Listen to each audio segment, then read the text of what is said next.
All right, we're doing this again, I guess. This on full screen. See how long I can go without my glasses. The players are warming up for the finals. We're doing this again. I did a little test of this afternoon. What is this video about? Not much. It's just me. It's just a talking head. It's just my talking head. I'm watching the live stream from Pro Billiards TV of the finals of the Kamui Las Vegas Open. And so if you're also watching it, you can play my live stream as well, side by side. And then rather than interacting with their chat, you can interact with my chat and me on my channel, if you wish. That's what this is. No big deal.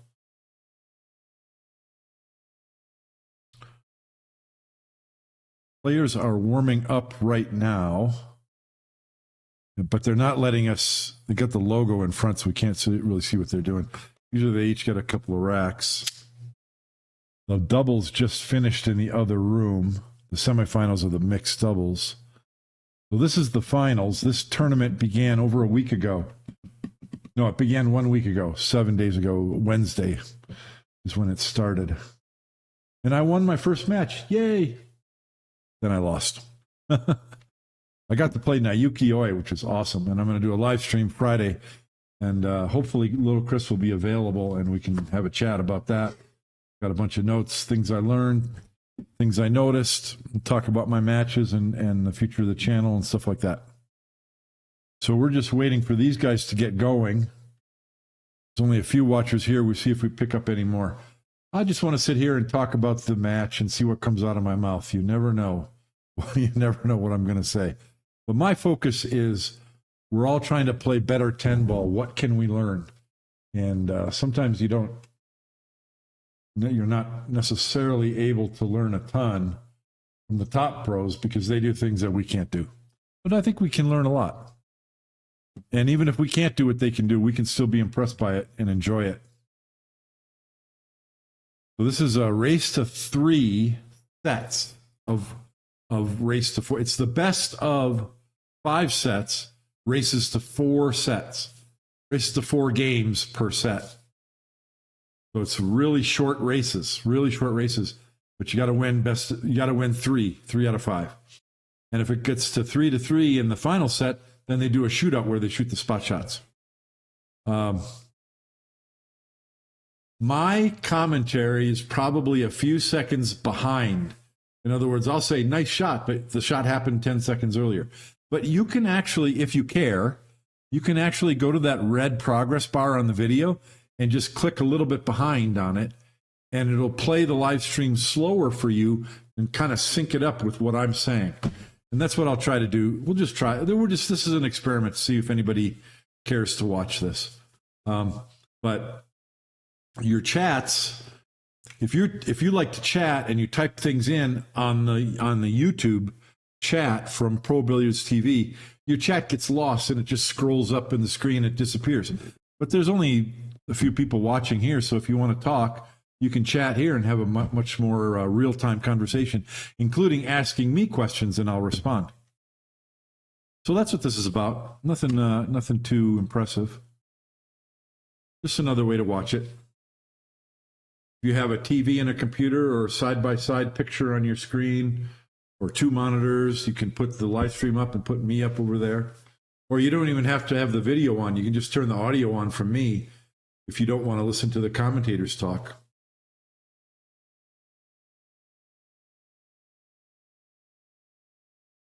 Hey, John Schmidt's commentating. Well, you might want to listen there because he's pretty funny and excellent commentary.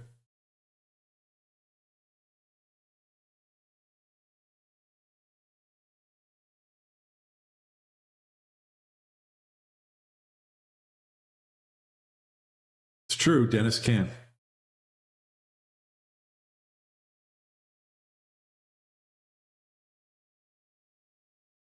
I've been watching Dennis. Dennis Grabe has improved over the last few years a lot.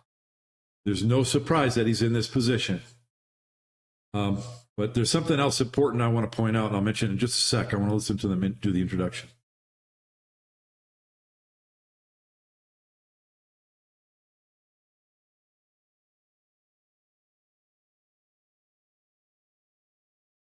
Yeah, but go to Fargo rate. Filler's number one. Okay, that was a hammer break.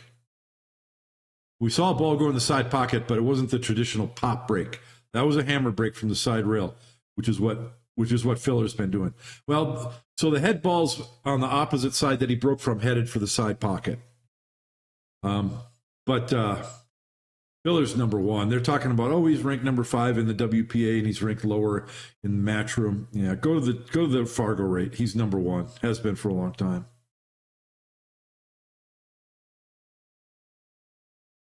I'm looking up the Fargo rate.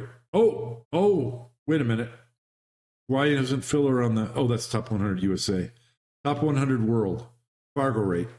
Joshua Filler, 855. The next closest is 850. And that's Amir Ali, who was a little bit of a flash in the pan. We don't know yet. And then Fedor Gorst is third at 845. 10 points lower than Filler. Don't tell me Filler is fifth and this and that. He's number one. It's not close. But I want to make another really important comment about this tournament. Being a WPA event, you have to notice the players who are not here. Shane isn't playing. Federer isn't playing. Ruiz is not playing. Kachi is not playing. Or Colo. There's tons of players that are committed to Matchroom, and so they're not here. And that changes the tournament dramatically. The first thing it did is it allowed tons of amateurs like myself to get in the tournament. There was 60 amateurs who were under 750 Fargo. There was a bunch of amateurs under 700, and there were amateurs under 600 in this tournament. So they all got mowed down within 3 rounds. But there was a lot of pros that were not here. Yeah. The reason why Grabe missed that, he was trying to hit the side of the 2, come to the bottom rail, and then spin back behind traffic. But with all these balls open and the table conditions, 4 1/4 pockets, these Predator tables don't play that tough. They're not like a Matchroom table with 4-inch pockets. This is a real run-out environment. The only tricky thing here in this table is the 7 ball. And he's got a plate, right? He's kind of looking at an angle there. Well, he's got to come back to where he pointed to get on the 7 and then come back and forth or 3 rails around to get on the 8. And Filler is certainly the favorite to do it. Now, he didn't get where he pointed. He's kind of shallow, or he wanted to come farther down, I think, unless if he's going to move the 8 right now. He's looking at moving the 8 and accepting that long shot on the 6. This is good. Yeah. John Schmidt just said, this is gutsy. But the way he hit it is excellent, because look at the position zone for the 7.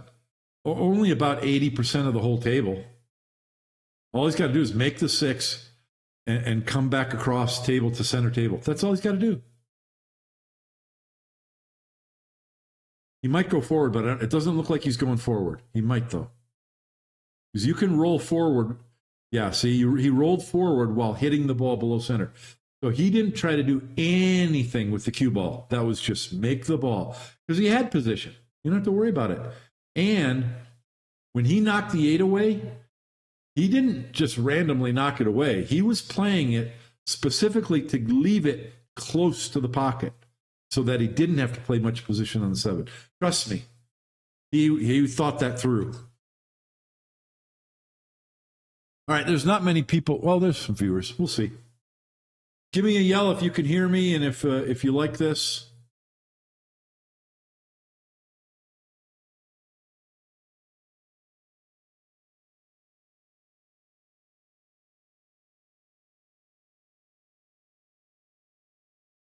They're talking about how instead of dragging the cue ball up the rail to shoot the 9 in the opposite pocket from the 8, Filler went across table. I've seen him do that a lot. And most players don't do that because you can end up on the rail or scratching the side or get a bad angle. Whereas if you slide up the rail, then you can make sure your cue ball's off the rail and you can get a shallow angle on the ball in the opposite pocket.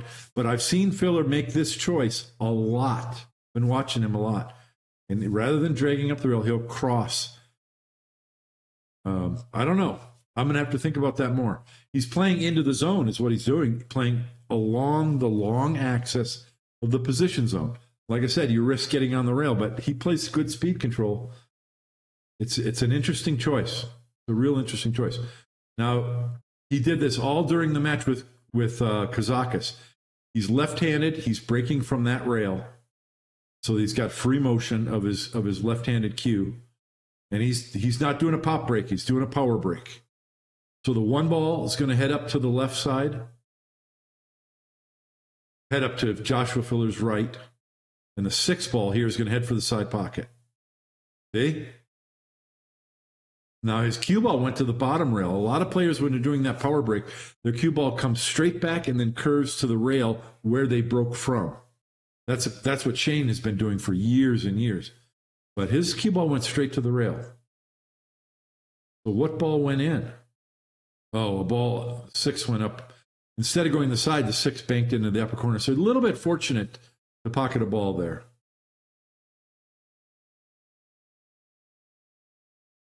Yeah, he's either going to play for a safe, but knowing Filler, he's playing for the run out. Obviously, he can play safe at any time. But the point is, with tied up balls, you're making a choice. Do I play position to get good on a safety, or do I bump balls or something to run out? Well, I think he's looking for the run out. It depends what that 9-9-4 is doing there. Does the 4 pass the 9? It doesn't. So the 4 doesn't have a pocket, so I'm not sure what he's doing here. He's probably playing to play safe on the 4.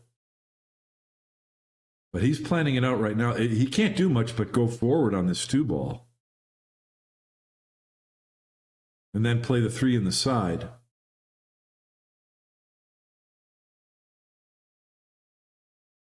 Oh, nice. Yeah, smart shot, but yeah, that's not going to work out. So I'm expecting a safety on the 3 ball here right now.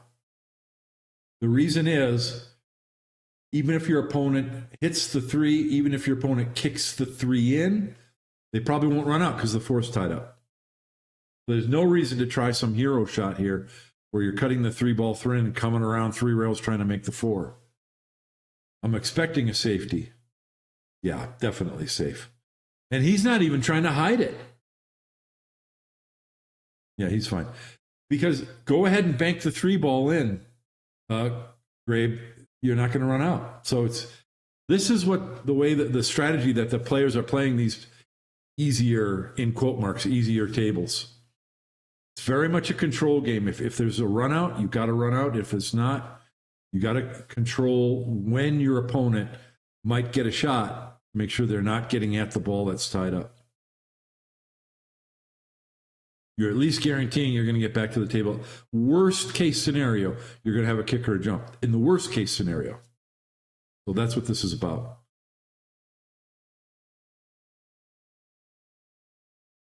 Yeah. So now he's leaving. He's left a shot. But again, what are the chances that Filler's going to open up that 4 and run out?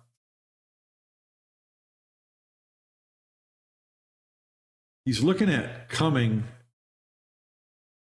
head rail, side rail, and draw around.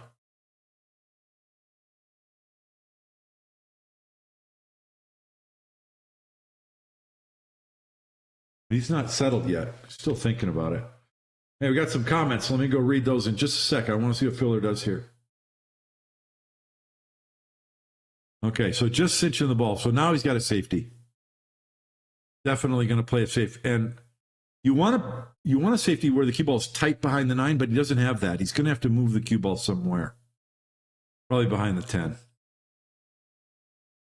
You can hear me. YOLO McSwagon, I know you exist. I haven't loaded up the match yet. One a couple of minutes. You can Karam 9. Karam combo off the 9 into the 8. No. Hey, there's almost no delay. Cool. So it doesn't look like he tried to get behind the 10. He knew the 5 and the 9 would block it, but he has left a jump shot.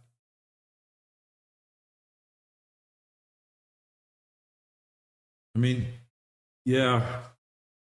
I mean, the object ball is close. I mean, the ball you're jumping over is closer to the object ball, and he's got to stun it. Yeah, you got to stun the cue ball over to get a shot. But he might have gotten safe, so he may have just been going for the hit there, hoping for a hook, which he got. Because that cue ball, he didn't control the cue ball. Hard to control the cue ball there because the object ball that he's jumping over is closer to the ball that he has to hit than the cue ball. Now, how is Filler going to get safe here? He's going to try an Efren type of shot. Well, maybe not. This is one rail. Oh, get out of town. Was he trying to do that? I'm not sure what he was trying to do. But obviously he's trying to hit that side of the ball. If he hit it a little bit thicker, then the 4 ball banks up towards the side pocket and the cue ball goes over to the side rail behind the 10. See what I'm saying? So he's not necessarily trying to pocket that. He's trying to come across the top of the 4. Because that is a good chance of not leaving a shot and leaving a safety. So here you go, 2-0. I mean, Filler's going to win this. I'm rooting for Grabe because I root for the tall guy. I like Kachi and Grabe and Ruslan Chynakov because they're tall guys. Grabe came from behind against Luna 3 times and beat Luna 3-0 sets. So he's in this. Don't think he's not in this. A race to 4, you're never out. You're never out of it. But we need a dry break from Filler.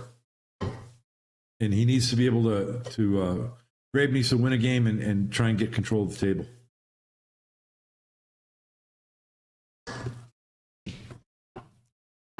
I like doing this because I don't have to plan anything. I can just kick back in my chair and relax.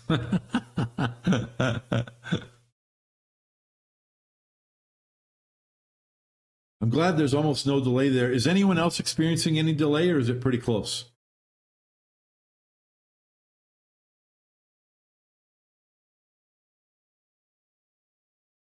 I took a ton of video of these guys when I was there, and I'll be putting together their video that'll probably come out sometime in March. It'll be the one where I discuss grip and wrist position. I was videoing a lot of grips and wrist positions. Yeah, cue ball to the side rail. So not your not purely a hammer break. But it's not a pop break either. I wouldn't say. So here's an opportunity. I don't know how good of a shot does Grabe have on that one. So the 2 balls down table, but there's no shot. Gosh, that's yeah. Behind the 9-8. Yeah. Oh no, he let Filler see the 1. That's terrible. Yeah. John Schmidt's talking about how fast Grabe shot. And get used to it because he shoots fast. He does a lot of planning, makes his decision, but when he gets down on the ball, he doesn't labor it. He pulls the trigger pretty quick. And that's not necessarily that bad. Kind of a Lou Butera thing. But he's lined up. He's on the aim point. He knows what he's doing with the cue ball. And he has very good luck with it. So I don't think it's that bad. But it looks like Filler's going to put the cue ball back behind that 7, isn't he? I think he is.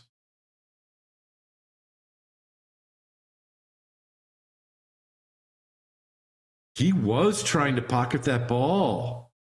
He wasn't playing safe. He tried to pocket that 1, the carom shot. Can you imagine trying to pocket a carom, which is low percentage to begin with, but you're playing position for that shot on the 2 ball? Jeez. I mean, I guess it leads naturally to the 3, but that's kind of a mistake. I think the safety was a much higher percentage play there. Oh, no. Slow down, cue ball. Slow down. Slow down. Because you give Grabe an opening, he's going to clear the table. Yeah, he's going to have to just stop the cue ball there and accept the long shot on the 3. Yeah, that's all he's going to do is play stop shot. That's what he's got to do. Oh, 10-second delay? Okay. But like I said, if you care to, you can there's a red slider on the bottom of the video from Pro Billiard TV. You just click a little bit short from the end and it'll slow it down and it might sync up with me. If somebody feels like trying that, let me know how it goes. Now on these tables, they're fast, but they're not super fast. I think he's going to try and hold this not go 2 rails. Yeah, like John Schmidt's saying, he's going to kill the cue ball. Now, you see how soft the pocket is? Because he hit it soft, he could undercut it and it would brush the rail and still go in. These tables play like, well, I don't want to say what they play. Well, I don't have any, I don't owe anything to Predator, but these tables play like 9-foot long Valley bar tables. They're easy tables, even though the pocket dimensions are technically 4 1/4. You saw how soft that just shot. Yeah, he's got to hot pound this, and then it's going to be hard to get an angle. This is great because he can go 2 rails, hit the side rail above the 8, and then come back out center table for the 9. I mean, for the 6. The hard part is getting on that 8. Well, what is he going to do with the 8? It wouldn't be the end of the world to hit the 9-8 right now, but I don't think he's going to do that. You don't want to risk. He did try to do that. Oh, I think he needed to take more time on that shot.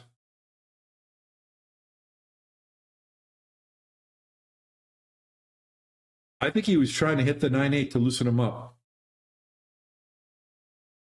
Boy, that was really, oh, boy, I don't know.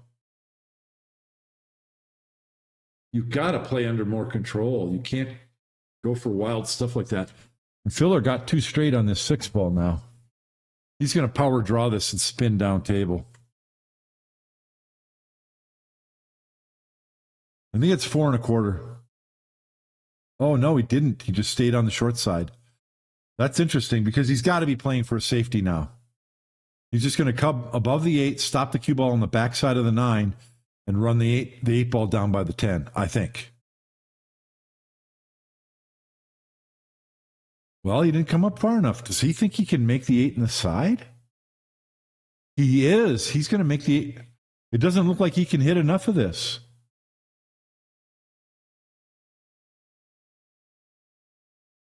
Wow. You didn't need to play safe. It didn't look to me like it went, but things look different when you're at the table. But he's going to play short side on position on the 10 ball as well. See? Because you can hit it softer. You don't have to go to the rail and out to the other side.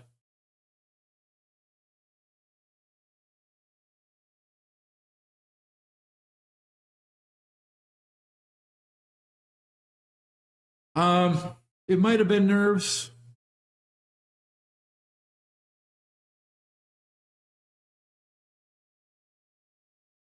Yeah. I think John Schmidt's being a little bit harsh. This is the way that Grabe plays. He just overcut that 5 ball. I think he was trying to run into the 9-8, which is doing too much. He didn't need to do that. We just saw that he didn't need to run into the 9-8. So just cutting that ball and coming past the 9-8 and then back to shoot the 6 in the same pocket Filler did. I think that was the shot.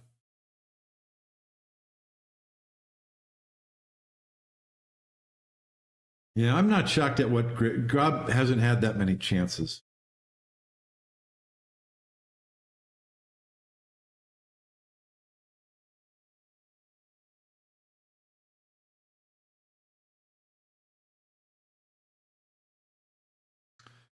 So let's see where the 1-5 goes. The 1 and the 5 are going to be heading towards the side pocket. Yeah. Oh, wow. Well, that was fortunate. The 1 got kicked by the bottom ball, I think that was. So now that was a power break, a controlled power break. Look at how the balls are spread. It's 3-0. It's 3-0. Cue ball to the side rail and then back out center table. So this is a different kind of 10 ball break. It's not the power break. It's not the pop break. It's kind of a cross between the two. But Filler is 100% running out here. That's what his focus is.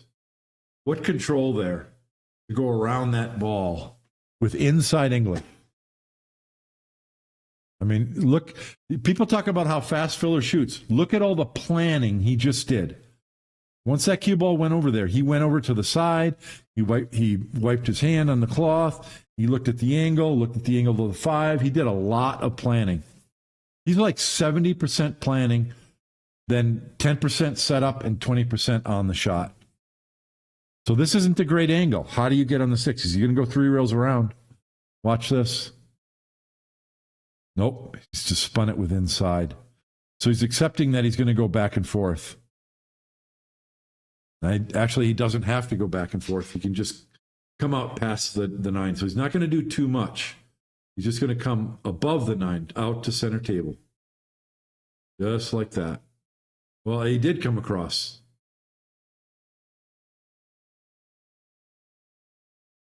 So these 3 connect. 8, 9, 10 just connect like stop shots.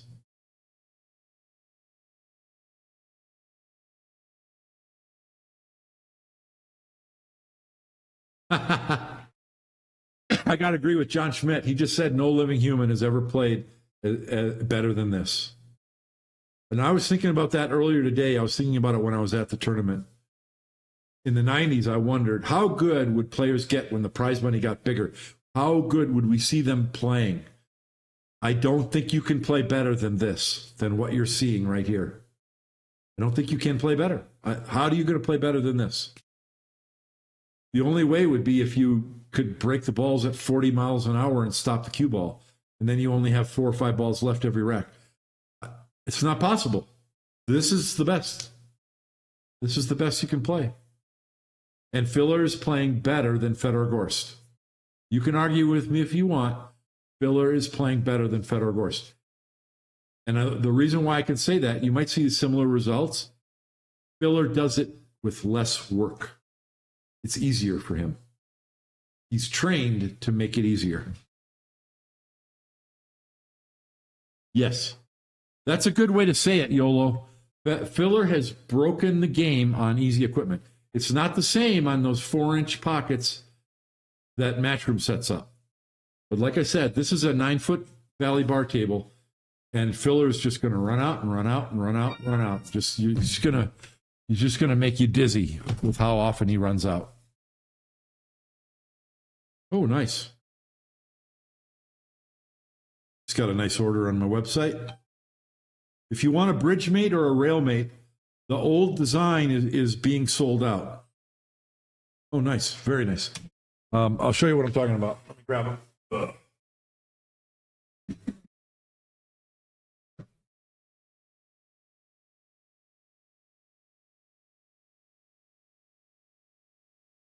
I should grab the new one, too, while I'm here. This isn't an ad. I'm not. But if you haven't heard, you can go to my website and see. There's a new bridge mate called the X2, and it's got fabric on the side and the groove here. It's a bridge mate, but you turn it on its side, and it's a rail mate. So it combines a bridge mate and a rail mate in one.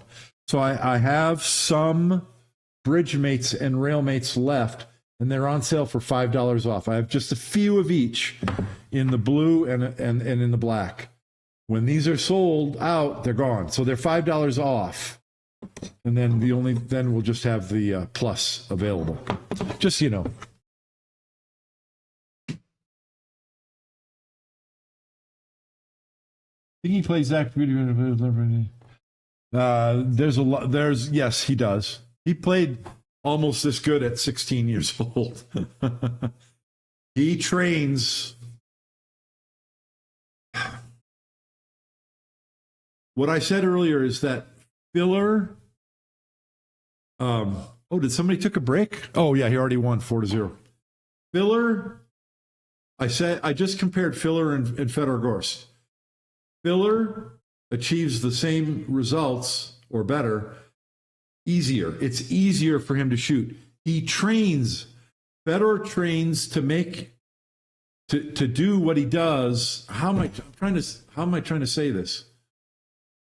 It takes more work for Federer to make the same shot that Filler makes. They both make them with a very high percentage, super high percentage. But Filler does it easier. It's less work for him because he's trained his fundamentals. His setup is straighter. His setup is more compact. His backstroke is shorter. His follow through is shorter.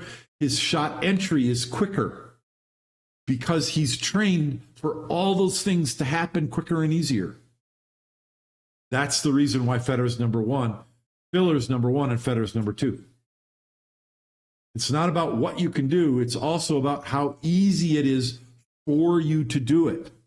So Filler can play for 4 hours at a time and still be performing at a high level at the end of 4 hours, where other players like Federer and Shane are going to get a little more tired. And they're going to make 1% more mistakes than Filler does. That's the difference. So once again, I mentioned this afternoon. Look at this break shot. Was this Grabe that broke? It had to be Grabe, right? But most of the balls are on one side of the table. You get that with the breaking from the side rail sometimes, if you don't hit it right. So this is guaranteed to be a longer game. It's going to go a bunch of innings with a bunch of safeties. And I see him coming. He's going to come to the left side of the 2 and come below the 6-8, I think. Oh, he's pushing out. Wait a minute. Why would he push out? Why wouldn't you just shoot? Why would you push out? Oh, that's a 1 ball. I'm sorry. I thought that was a 9 ball. I apologize. I thought that was the 9. I thought he had to shoot that 2 ball.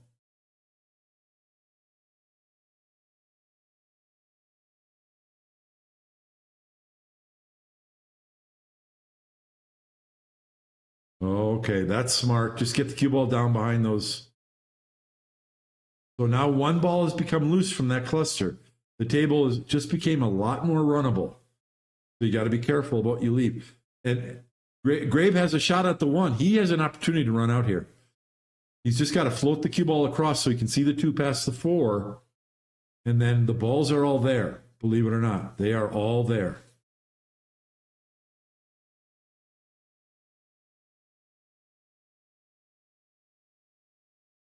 Everything relies on this shot. Oh, he hit it good. He hit it good. Now you notice he didn't spend a lot of time after he was down on the shot. I think Grabe might be following the pattern that I just described for Filler. Efficiency in how you perform, not just the quality of your alignment and your stroke delivery, but efficiency. It's important. It's huge if you want to play at a real high level. Oh, he's got to get the cue ball down there. Oh, no, that's no good. He had to come down a lot farther to get the other angle to go back up for the 4. Oh, come on, Dennis. He might just bank this and stop the cue ball because you can't go through traffic to get back up table. Yeah, he's disappointed in himself. That's not what he wanted. Darn it. Yeah, he just hit it and accepted the long shot. Now he's got to play safe or try a hero shot. Darn it. He really needed to come down farther. Well, this is a thin cut. He's going to come 3 rows around and try and land on that orange 5. Boy, this is a tough shot. And the thing about cutting this thin is it hangs up by the pocket if you miss. Boy, he hit that in like it had eyes. What a shot that was. Now he's got to play safe or bank the 5. I think he has a 2-way. He can bank the 5 and draw the cue ball to the rail below the 6. So if the 5 goes in, he'll have the 6 up table. I think he has that angle. Maybe not. Or you might just go all out for the safe and don't try and play a 2-way. Oh, this is not good. You're letting Filler see the ball.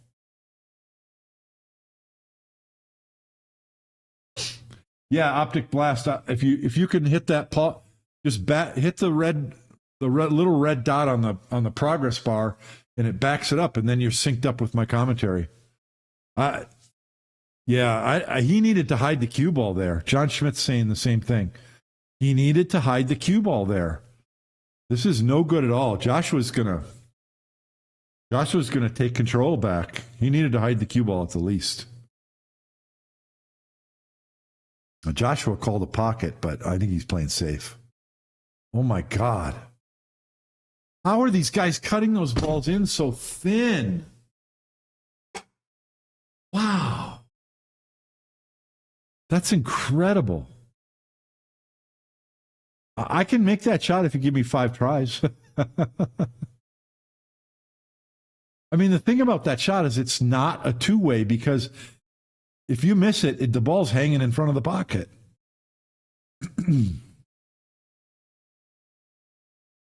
Did you see where that object ball hit? Yeah, all he was doing is shooting past the point of the side pocket. Did you see that? Yeah, the 6 ball hit the side rail above the side pocket. That's how these tables play. As long it's so close to the rail, as long as you don't hit the point of the side pocket, it goes in. On the matchroom tables, you got to aim for the outside of the corner pocket. On these, you can just brush the rail and it goes in.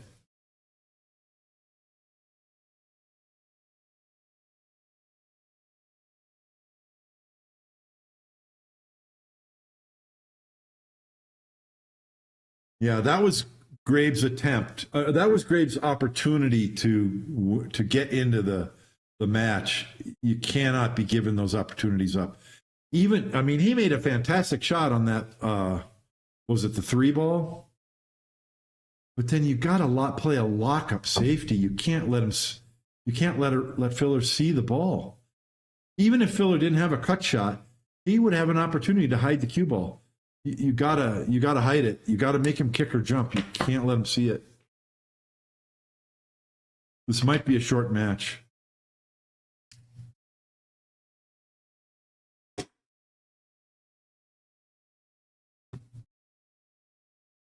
Now, Grabe broke, and 6 or 7 of the balls were on the same side of the table that he broke from.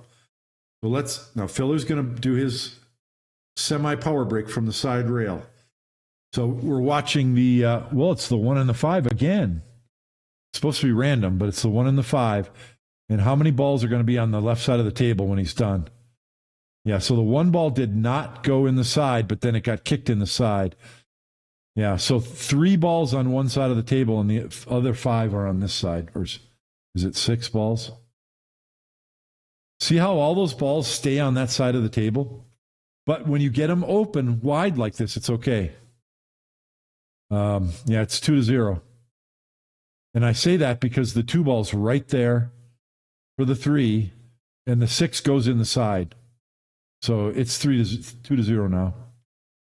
2-0 with Filler breaking. I mean, look, the 3 ball leads to the 4 easily. You come across for the 5. Favorite to win this rack. Uh-oh. My OBS is disconnecting. OBS reconnection successful. Okay. I don't know why that happened.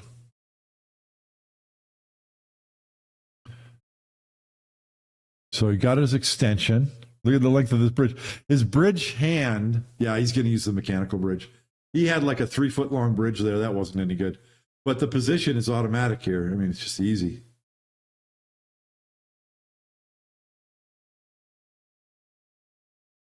You're going to see Filler go and look and make sure he gets below. Yeah, there you go. See that? Just make sure he gets below the 7. So position up to the 8 is simple. And he rolled the cue ball to do that instead of stunned it. That's how you get rolling cue ball. You get better control. Same thing. Look at that. Minimal cue ball movement. No rails on that shot. So does he get straight here or an angle? No, it's kind of 50-50. He's not dead straight. I almost anticipated him to get a bigger angle to come 3 rails around for the 10 in the same pocket. But from here, he'll just draw back, though. Yeah, that's fine. 2-0. That was like a 99.99% chance. So break and run. I'm reminded of years ago, it had to be 2019, during the beer bug, Joshua Filler and Pia were trapped in America for a few months. And they were playing pool almost daily on the live stream for Roy's Basement was the channel. And several times Filler played the ghost, 10-ball ghost, with no ball in hand on the break. And he beat the 10-ball ghost every time. He was doing a power break, and he was shooting the one ball into one of the upper corner pockets to begin. And it wasn't close. He was beating the 10-ball ghost 9-4, 9-5, 9-6, if I remember correctly. And that's kind of what this is. So you have the combination of an easier table, and most of the tough competition is not at this tournament because of the Matchroom WPA feud. I mean, it was just, you could have, you can't predict most tournaments, but this one, before the tournament started, I gave better than 50% odds for Joshua Filler to win the tournament. And that's saying something with a race, a best of 3 races to 4. It's just all about control of the table. And if you get control, you're going to run out. And it's just that simple. 10-ball is not a difficult game. It's a simple game.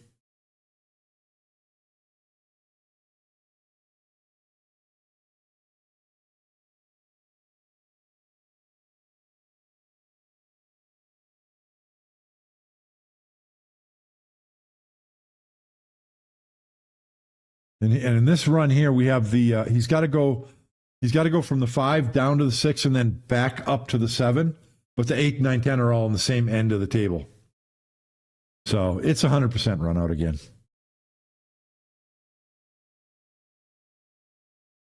Now, I think the 6 goes in the corner. I don't think he's playing for the side. Yeah.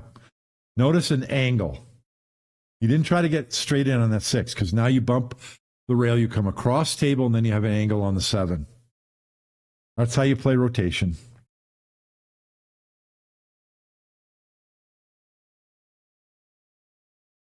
Now, this is going to be one rail, I think, down table. He might have a little bit of left, but I don't think he's going to go to a second rail. He could. He could put a lot of spin and go to the side rail above the side pocket, but I don't think so. I think just straight down table. Oh, he went 2 rails. There's no reason for that.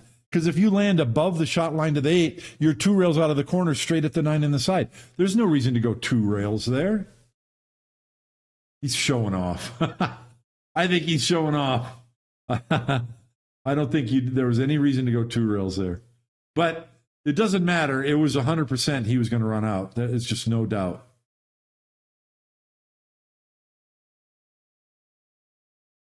Yeah, Dennis isn't having fun. He's already planning his how he's going to spend second place money.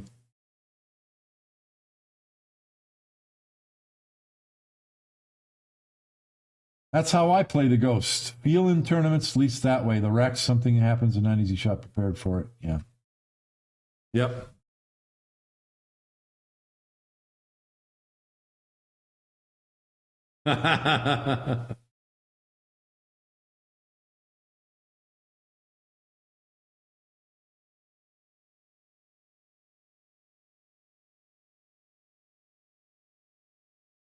You know, John Schmidt is saying that Dennis can't be happy with his performance, and he's not. But frankly, he hasn't gotten to the table very often. And he made mistakes. He had tough shots. They weren't really egregious mistakes. Maybe a couple were. I mean, Dennis, I thought, had a real good chance of winning this match before it started. But right now, the odds are getting slim really quick. He's got to get an opportunity, close out, and then break and run. Because it's only a race to 4. Notice how all the balls clustered on that side of the table, and it was only secondary collisions that made them separate a little more. So weird. These predator tables break weird. And now this rack is an opportunity for Dennis because the 5, 7 are tied up. Is that the 7? The 2 balls are tied up near the upper left. So there's going to be more than just a couple innings in this table, in this inning, I think. It's the 4 or 5, and I think he's going to have to play safe on the 4, and then the 6 doesn't go past the 9. This always happens. You just want an opportunity at the table, then you get an opportunity, and the rack's all tied up. You're like, come on, why can't I get an opportunity when the balls are open? Yeah, he might even play safe right here, possibly.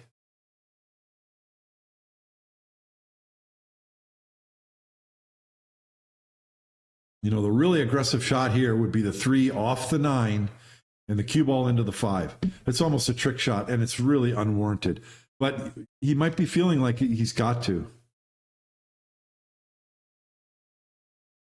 Look at that. I mean, he came out smelling okay, but he kind of took that shot for granted. That was a little rushed. He needed to take a little more time there. Yeah.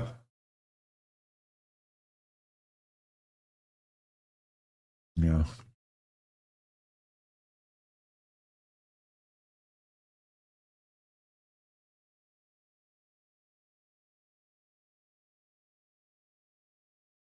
This is Filler is calling the 3 in the corner.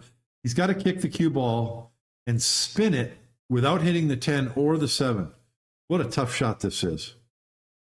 Well, he hit it. At least he hit it. But again, Grabe is coming to the table, but he doesn't have a run out. I think you have to play safe here and try and move the 9 and park the cue ball behind, because then the balls are open, and so if you get ball in hand, you can run out.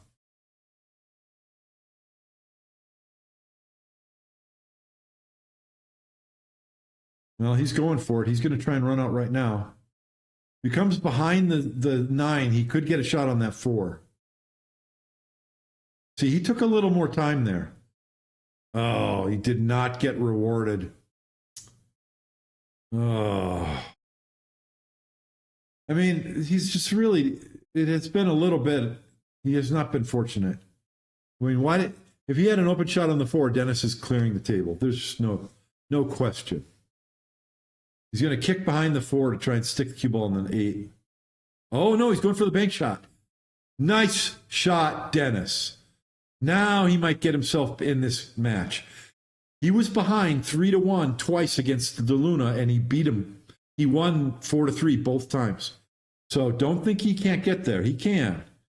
He needs to clear this and then break and run, and then he's in. He's in this. He doesn't want to go behind 2 sets. Then it's a long road.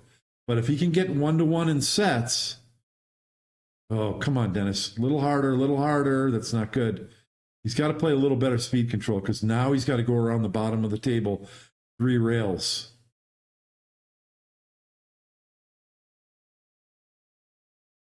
This is pretty good. Yeah. This is he's now he's doing the same thing as Filler. Look, lots of planning. 70% planning, 10% setup, 20% on the shot. Pull the trigger. Boom. See? That's what Filler does, the same thing. 70, 10, 20. That's efficiency. That's what I've been talking about. And this ball's going to go into the pocket cleanly. It's not going to brush the rail. Watch. No, he brushed the rail.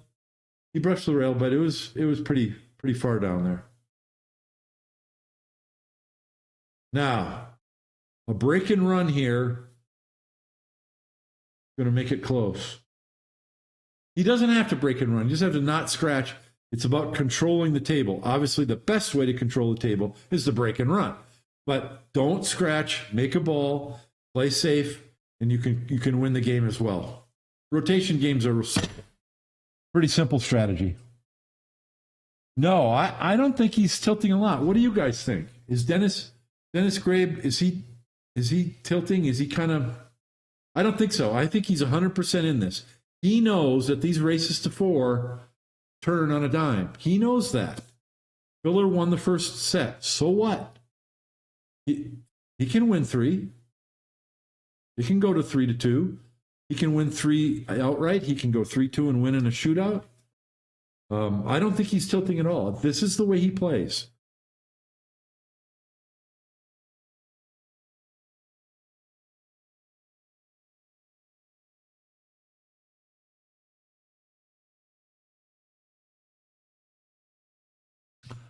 I played Laz in the warm-ups on the day before the tournament started. He's a really nice guy.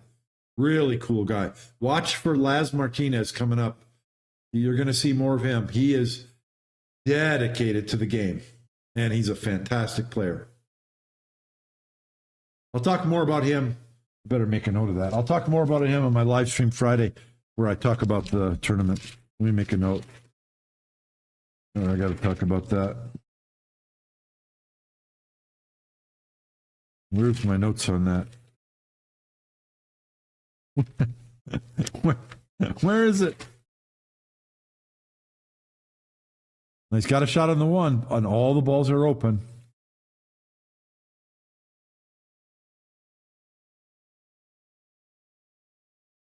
Oh, it's right here. Sorry. Laz Martinez. Nice kid. Oh, he didn't make a ball. Now it's Filler's shot. Notice, all the balls are on the side of the table that he broke from. See that? There were players who were breaking closer to the center, and they were getting an even distribution. I think it makes a tougher run out. We've seen this in other tournaments too, and I think it was the Predator tables as well. But whoever figures out this 10-ball break on these Predator tables, which Joshua might have, he might be accepting this ball distribution. Look, 1, 2, 3, 4, 5, 6, 7 balls. All 8 balls are on one half of the table.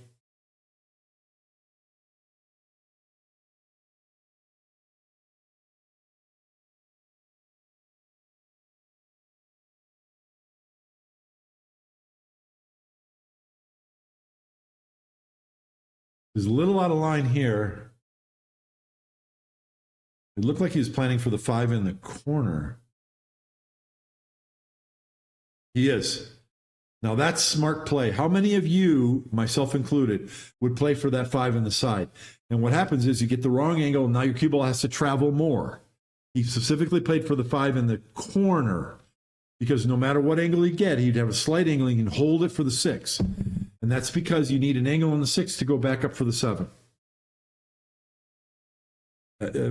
Rotation games are simple. It's an angle for an angle for an angle. But you have to stand there and think about what angle do I need? And that's what Filler's doing. That's why it looks easy. He makes it look easy. I think he's just going to hold the cue ball and shoot the 9 back down here. Just like that. Yep.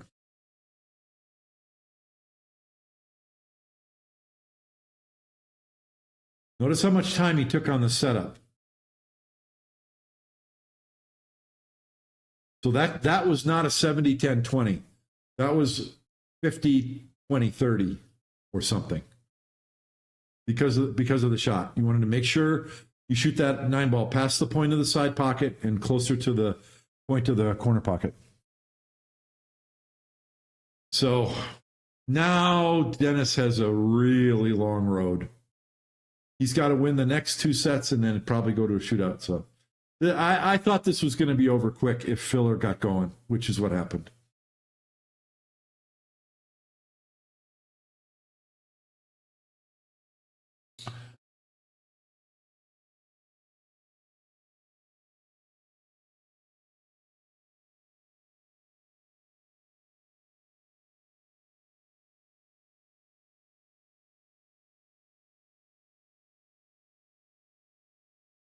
True.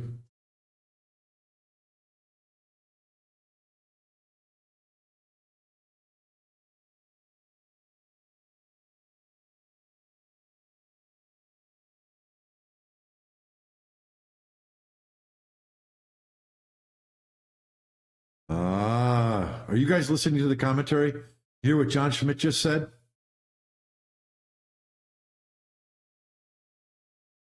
John Schmidt just said this Predator table is the best playing table made right now.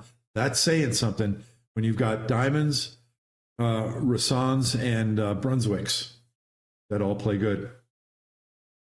That's saying something. I'm going to have to talk to John about that. It's another run out. They're all open. Look at every ball is on this half of the table. But he's got a shot on the 1 in the lower corner, and the 2, 3 are right there. 4's in the side. He's out. He's out. Oh, he did. Filler didn't make a ball, but I predict Dennis will run this out. I don't know if I agree with John that these are the best playing tables. I think they play easy. I think these top players are going to run out a whole lot more on these tables than they will on the Matchroom tournaments. Whether that's a good thing or a bad thing, that's up for debate. You tell me. If you want to see run out pool, so he didn't get a good angle on this 3. He made it hard to get on that 4.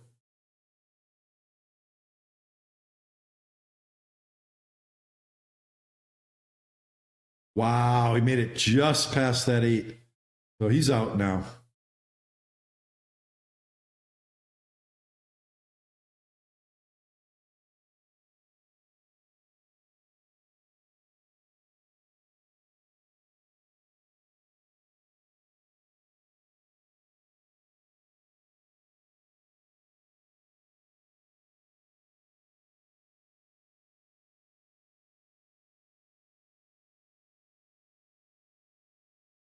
Well, John's sponsored by Predator, so he's going to say that too. But I do believe that he believes what he's saying as well.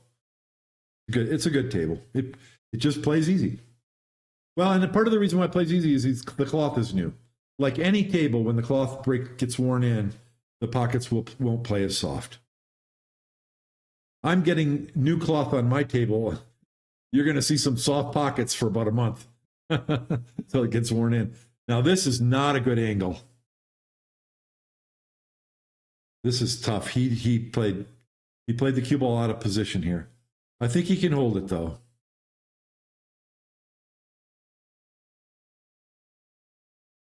Yeah, and he played to run into the 9. I like that choice. I like that choice a lot because it controls both those balls right there. I like that a lot because he was not going to have a good angle on the 9.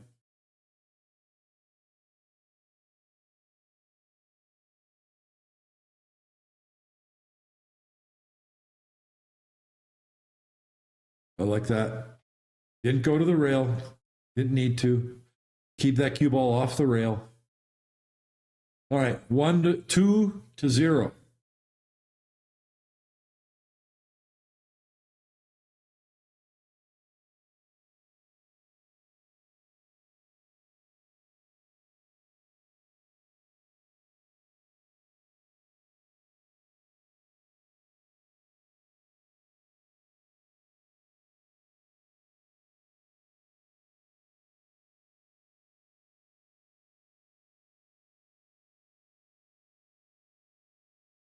Yeah, trust me, Joshua doesn't take things for granted.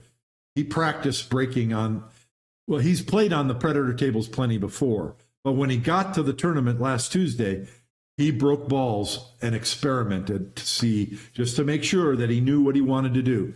All the players were, but a lot of them were having trouble figuring it out. But obviously, Joshua Filler has gone with this. He broke this way all through the semifinals and the quarterfinals. So it's what he wants to do. And you can see that Dennis is doing the exact same thing. Look, the 2 balls went to the side pocket at the top. Every ball on the table is on one half of the table. They're just accepting this. See, because most of the energy goes into the balls on the opposite side that he breaks from. Those balls go to the rail and come back to the other side.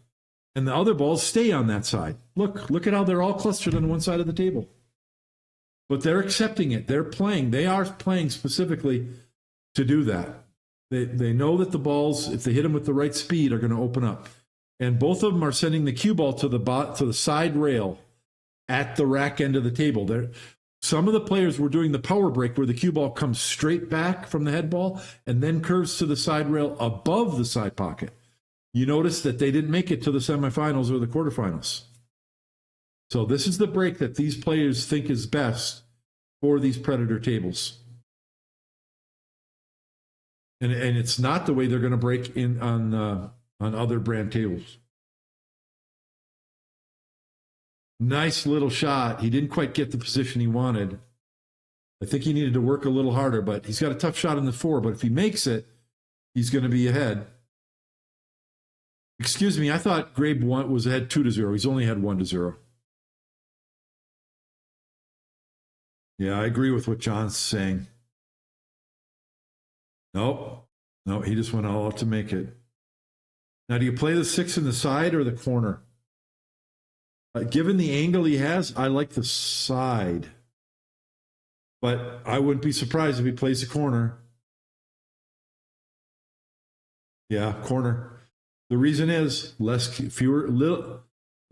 cue ball movement. When the pockets are tight, you need to move the cue ball more. When the pockets are big, you move the cue ball less. That's kind of an axiom. Obviously, every rule is made to be broken, but that's kind of an axiom that you can follow if you're not sure about how to play a table. Take that one to the bank. The reason is you don't need to move the cue ball as much because the pockets are bigger, you can make the cut shots. But when the pockets are tighter, you want to get closer to straight in.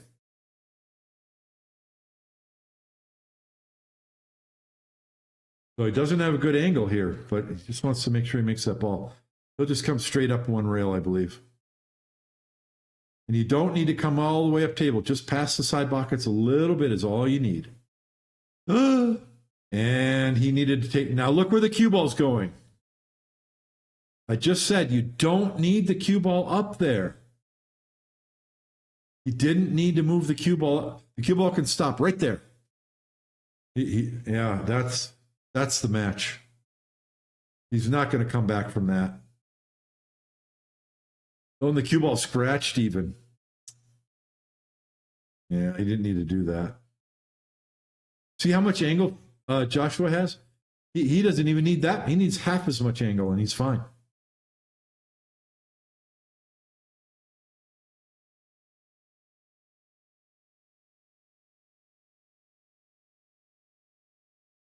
Yeah, I agree with John.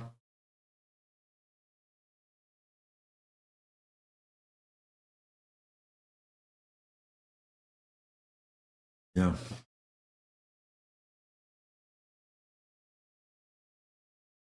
When I was at the tournament, I saw some players doing a Shane Van Boning style 10 ball break on these tables. And it works. It works. Jung Ling Chang was doing it, and a couple others. I don't remember who offhand. Pardon me. I couldn't get my microphone turned off quick enough there. There were a few players that were doing it, and they were having some luck, but they didn't make it to the quarterfinals. I have to go with what Grabe and Filler and Kazakis and DeLuna were doing. Actually, I think Jeffrey DeLuna was doing a Shane Van Boning style break. I'd have to go back and look at it. He might have been. DeLuna's got a powerful break. Powerful break.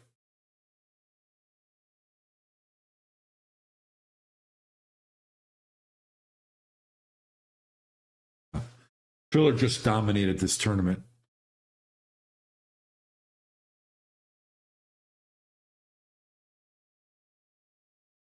Well,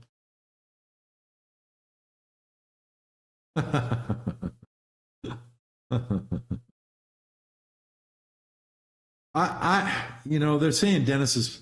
I don't think Dennis is playing all that bad. It's just the match like this is going to turn on just a few slight mistakes, and then all of a sudden Dennis hardly has any time at the table.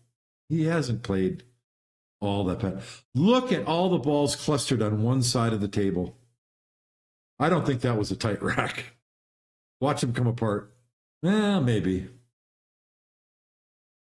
Yeah. John Schmidt's saying the same thing. That might not have been the best rack. And it's hard to rack them tight. And that's not a slight on the table or this Predator rack. Anytime you're hand racking, it takes skill and work to get them tight. They're doing a pretty good job, but that one wasn't tight.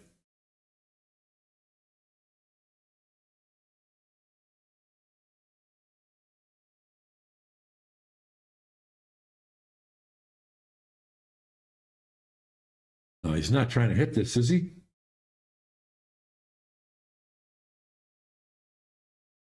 Oh, he's trying to make the one. Duh. Yeah, okay. It's a great shot. Now, does that 3 ball go? If the 3 ball goes, he can use the 8 to stop the cue ball for the 4.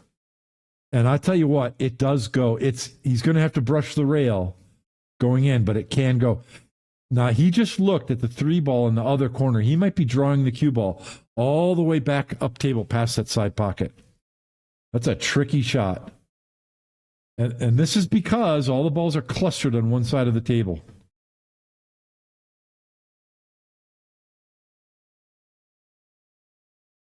Just now, the commentator mentioned the balls being on one side of the table. I've been saying it all along.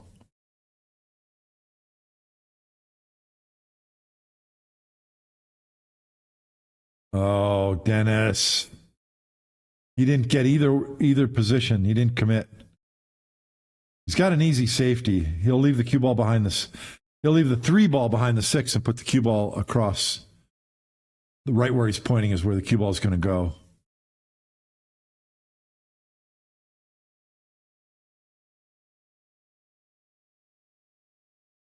Yep, just like that. Yep.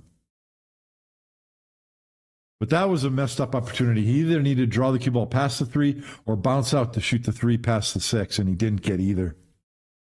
So now you just don't want to let Filler to the table even to kick because he's just so dangerous. He's going to kick one rail to try and pocket the 3. That's just, he's ahead 2 sets. Why not? This is super tough. Or is he trying to get a safety out of this? I don't know.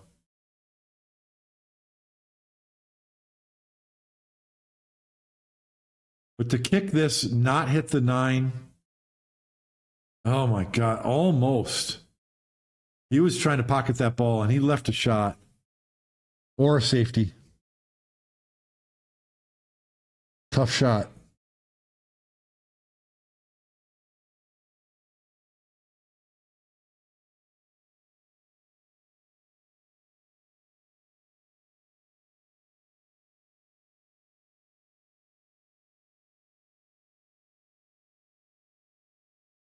Yeah, I agree with the commentator. I guess he was playing. So Dennis is going all offense because he's so far behind. He wanted to make the 3 and bank the 4. That's a good play. But I think a smarter play was safety because Filler's out. Joshua's going to run out. Probably. Yeah, just spin the cue ball over, 4 ball up table. Well, he left a tough shot. Left a real tough shot. But I think his safety was more warranted. You had a higher percentage of winning in the game playing safe on that 3 than going for the run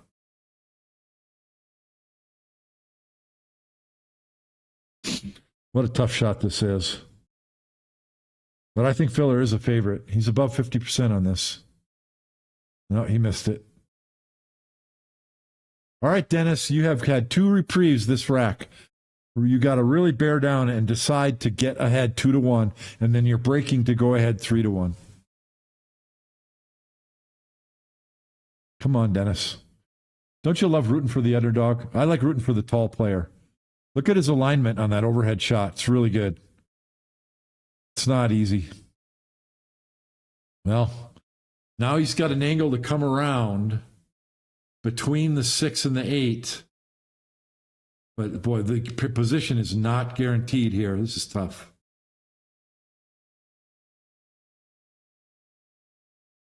I don't know why we're looking at the referee. Okay. Yeah, not sure where this cue ball is going. Don't hit the 9. Don't hit the 9. Okay. Well, he might have a perfect shot in the corner. I think that 6 goes. That was a hell of a shot. Because that was so close to scratching. Well, he'll just pinch this. No, maybe it doesn't. He's playing safe. No, it does go. I guess he couldn't hold the cue ball. But now he's out. 7 ball, 8 in the side, 9-10. Notice how much planning he did before he got set up for the shot. Well, that's not good. Now he's got the wrong angle on the 8.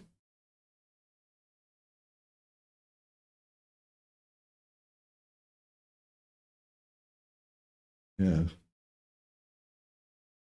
He really got, I think he was trying to punch out for the 8 in the side and he got the wrong angle. Yeah, so now he's not trying to do too much, just minimal cue ball movement. Short side position on that 9, that's just fine. 4 1/4 pockets that play soft. You're going to make the ball. Now, I don't think he's going to get a rail here. He might, though. Yeah, he did. It's called cinching the ball. Just cinch it, get the cue ball off the rail.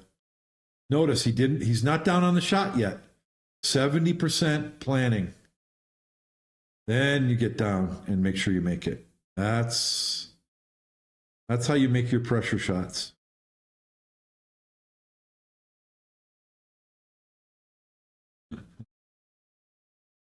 Well, this match is either going to be over quickly or it's going to take a while. Depends on this next game or two. It's interesting what these referees do. You notice they shag the balls, and then they just randomly just press them into a line against the rail.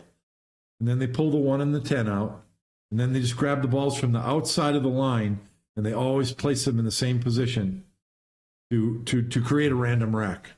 But I've noticed the 5 ball on the left side of the 1 more than once. It's not this time, though. It's like the 9's up there this time.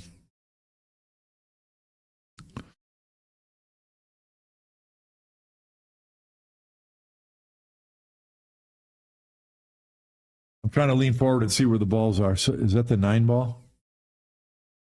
And they've been breaking from that left side rail. It's the right. Well, it's the left side rail if you're standing at the head of the table. Oh, is Dennis switching? So it's the 9 and the 7. Which side is he on? Come on, camera. Pull out. Oh, he's breaking from the center. He's changed. Cue ball backed up and went to the side rail on the left. That's the Shane break. He changed his break. And he got rewarded for it. He made a ball and got a shot. Now, I didn't notice. Watch. Yeah, 7 ball went to the side, but that's not what went in. I missed which ball went in. But regardless, he changed the break. I think that's the first time we saw that break in this match. He went to the Shane power break. Cue ball backed up and then curved to the side rail, and he got rewarded. Got a shot on the 1. The 1 ball heads up to the corner pocket when you do that. He's got a real good opportunity to run out here. He's going to come short rail, long rail, and out for the 2, right where he's pointing right now. And then he's got to get a shot on that 4. So getting from the 2 to the 4 to the 5 is tricky. Once that's done, then it's a lot more routine. But he's got to go up and down. Look, he's got to go from the 5 up to the 6, then to the 7, down to the 8, up to the 9, down to the 10. So there's some travel that's got to happen. This isn't that routine of an out. When you want to look at, what is he doing? What did he do that for? I guess he thought he couldn't hit it soft enough. I think he could have hit that a lot softer. So, yeah, if you're judging your odds of running out a rack and whether you might need to play safe, you want to look at how far your cue ball has. How many times does your cue ball have to go from up table to down table back to up? If it's traveling up and down a lot, the percentages of run out go down. And then he dogged the 2 ball, getting up for the 4 on the side. That's not a guy who's trying to stay at the table. Boy, Dennis. He's going to be kicking at this 2 ball. Joshua's got an easy safety. Now watch where Joshua puts the 2. I'm surprised he put it there because he put it near the corner. Well, he was trying to get it down to the bottom rail, which is what he did. So Dennis might go 3 rails the other direction. Nope, he's sending the cue ball the same route. Usually you want to take away the same route for the cue ball when you play safe. But Joshua didn't do that. He left the same route. And no rail. Did he brush the 2 ball going in? Did he brush the 2 going in or not? He did. I think he hit it going in. Yeah.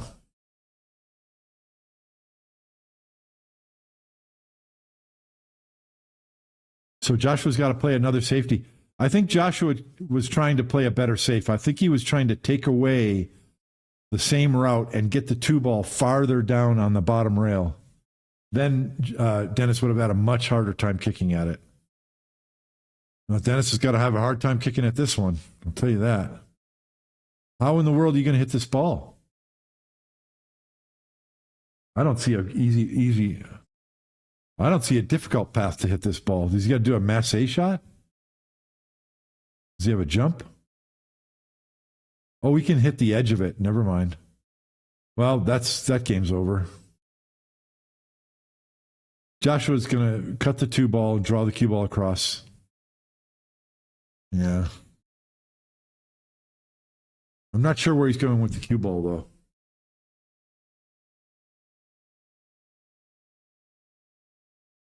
He might go side rail and come all the way past the 9. Maybe not, though. I don't know.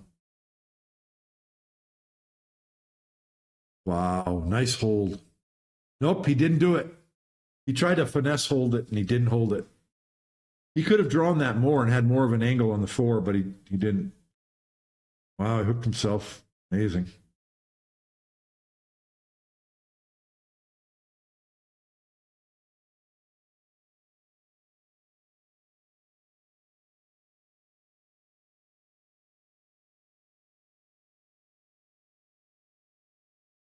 Notice how much effort he took on that shot? He was really playing that cue ball just right so that he would get it behind the 8 and the 5. There ain't much you can do with this, that Dennis can do with this, but wing at it. Well, if he can graze it, he might be able to get a safety, but it doesn't look like it. Oh, he's going rail first. He's going for the make. Oh, wow. Yeah, he'll take this. He's going to get safe. Nice shot. Joshua's going to jump, I think. Does he have his jump cue? No, he doesn't. He's going to go get his jump cue, isn't he? Oh, yeah, that's a jump cue.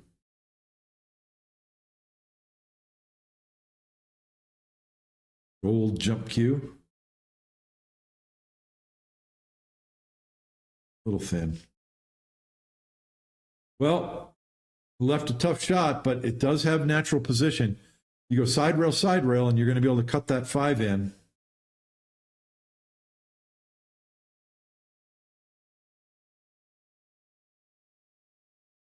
But up table for the 6. This is the game. He's got to bear down and make this ball. Hit it too soft. Oh, what did he do? He didn't really stroke it. He needed to go 2 rails and come out for that 5. Yeah, he's not happy with himself. He's already at the shopping mall spending second place money. See, that's the shot you needed to do. Come out like that. Now it's natural position. 2 rails out of the corner, diagonally across the table for the 6 in the upper left. From this point of view, upper left. Put some right spinach on it. He's coming all the way to the head rail, the 4th rail. I'm surprised he did that. Yeah. He's got to come around the 10-8 now. I don't like that. Oh, no. Oh, wow. Joshua. Wow. Yeah, see, that's why I didn't like going to the 4th rail. If you just come to the side rail and leave yourself the other angle on the 6, then it's easy to bounce down past center table and shoot the 7 up in the corner. Yeah, I didn't like that position. I didn't like going for the 4th rail on that 5 ball. But that said, Joshua Filler cuts these in pretty darn good with controlling the cue ball. You notice how that 7 ball hit the side rail halfway down? That's what these tables let you do.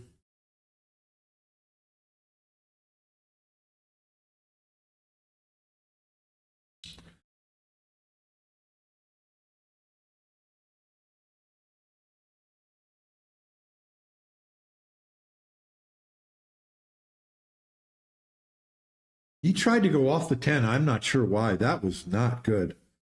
But guess what? He's going to make this 9 and make the 10 anyway. I thought he could go around that 10 easily, but he didn't, obviously. That was a very strange shot. And here, just make the ball. Look how he's hitting the rail before the pocket. It still went in. That's what these tables play like. He's playing the table the way you're supposed to play it. Straight pulled it. If you're playing on tighter pockets, you got to go to the heart of the pocket. Then you got to send the cue ball to the side rail and off. Yeah, we're one game away. I think Dennis is already he's already at the restaurant having his dinner with his friends on enjoying his second place finish. I can't blame him. He had a real tough road to try and eke out a victory against Joshua. This tournament, as I mentioned, was set up for Joshua from the beginning.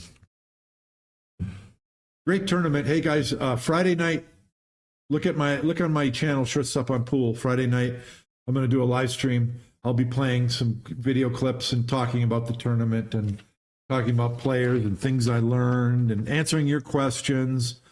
I've got a brainstorm list already set up, and just like I did a little download. I did it same thing for the straight pool tournament, and I think that little Chris is going to be there, so we can talk to little Chris and he'll ask me questions and talk about this event. I'm going to go back to this event next year and do better. I learned a lot, and yeah, I'll talk about some of those things I learned and things that I'm going to be working on my game and practice.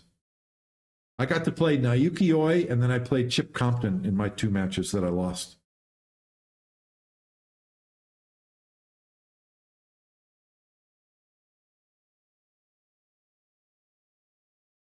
Well, it got a little bit better spread, but it's still, filler broke from the side again.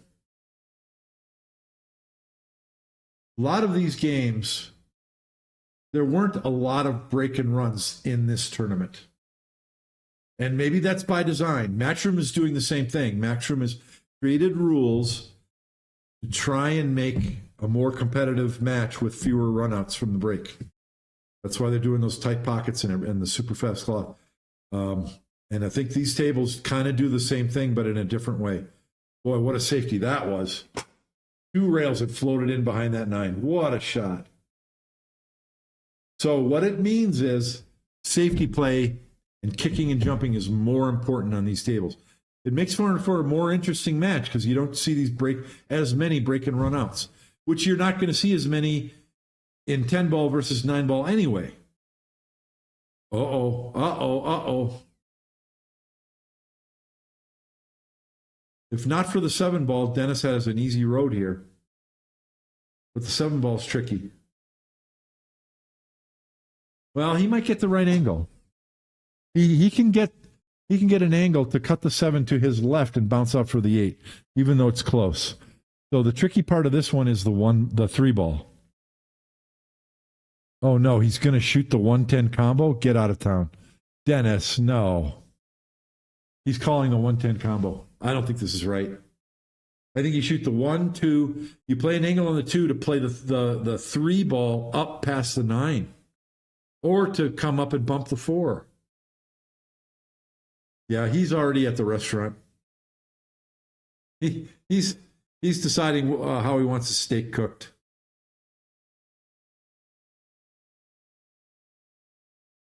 And he missed it.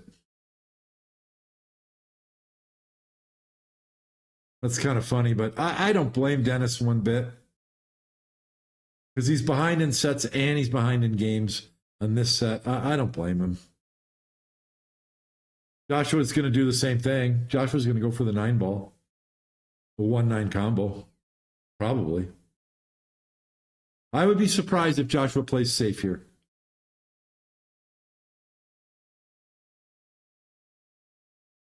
I didn't see what he called. Yeah, he doesn't have a pocket for the 1. Oh, he is playing safe. Now, this is a really smart safety. I didn't see it. 3 rails behind the 7-8. Ladies and gentlemen, go set that up and practice it. You need to be able to see that, and you need to be able to execute it. He hit it perfect. What a shot. And he even bumped the 7 to make it more accessible. Now, if he gets ball in hand, which he's likely to, that's going to be it.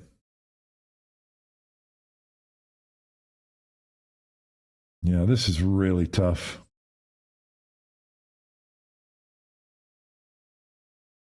Yeah, that's no good. That's no good. This is a tricky rack. You got to play short side on the 6. You got to get up in there to get the 3. The 7 doesn't go by the 8 anymore. But I'd still pick Joshua Filler as the favorite. So he's taking one problem out right now. That's really smart. Because now when he plays the 3, he can shoot the 2 ball in the pocket that he's going to shoot the 1 in. That's going to make it easier because now he gets the... Oh, never mind. He shoots the 2 after the 1. Duh.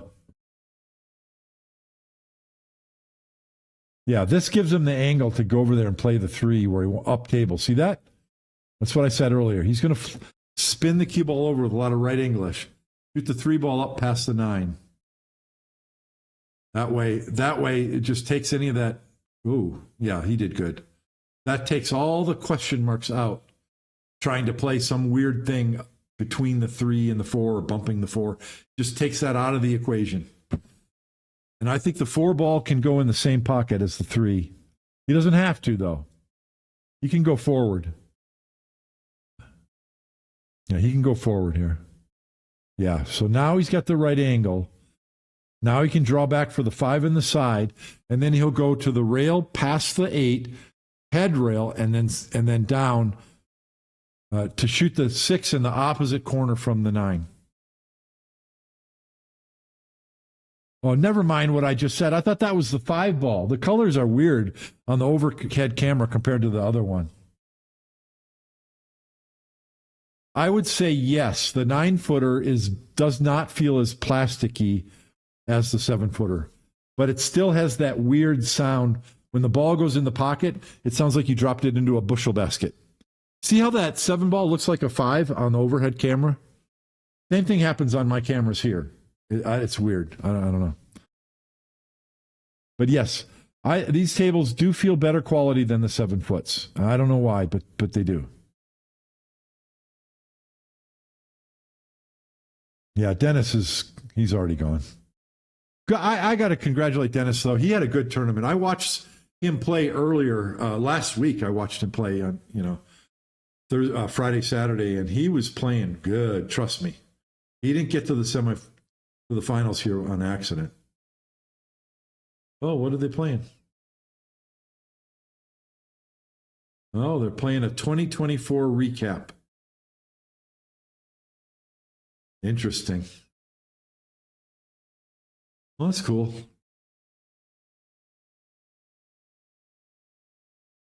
This is nice. They paid somebody to put this together. That's nice. Johan Chua, Mia, Joshua, and Pia, Xiao Xiaoa, Zheng Qing Lang, Beato. I don't know that player. There's Filler. Kelly Fisher. There's Zheng Qing Ling again.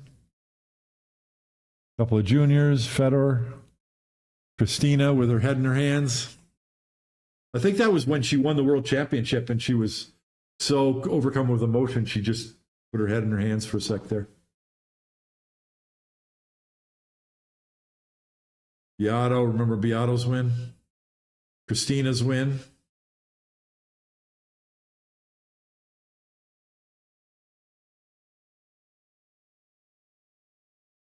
Juniors playing. There were juniors at this event too. Sophia Mast, nice job.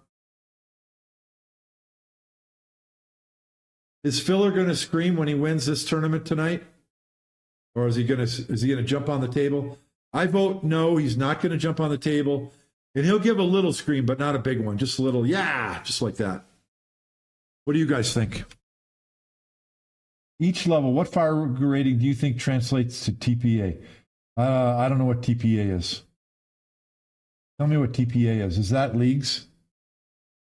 Oh, total performance added. No, they're two different things. They're two different things. TPA is how you did in one particular match, and Fargo is your performance versus other players in a variety of games. So I don't think they compare. But your TPA is always going to be higher because it's a measure of something else. It's something different. Or your TPA isn't always going to be higher, but for this level of pros, typically it's higher.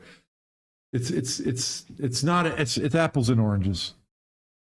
Scream and a fist pump. I think it'll be a scream and a fist pump, but it won't need be a big scream. We're missing a lot. They've already gone into the final game. Unless if they delay the stream, they'll probably delay it. All right, we got the point. Let's go back to the match. Yeah, the match will be over, but they'll delay the stream, so we'll get to see everything. There's Filler playing in an earlier round. I guess Predator has to get their time in for their advertisements. Nothing against Predator. They make good products. I shot with a Predator butt, a P3 for a long time, and I've got Predator shafts. I've got 3 of them. I've got a Z3 and I have 2 314s, and I like them. I am not entertaining any other shafts. I did entertain a what do they call it? The Keelwood shafts for a little bit, and I might try one, but I'm staying away from it because these are good enough. I don't think a Keelwood's going to be better enough. I think it might play. I don't know. The Predator shafts are good. If you have a Predator shaft, you can screw it on a broomstick and play pretty darn good. But I had to get a custom butt made because it's long. I needed an extra long one and a light one. But I've got a Predator shaft screwed to the end of it. But my shaft is 30 inches because I'm a tall guy. 29 inches is fine.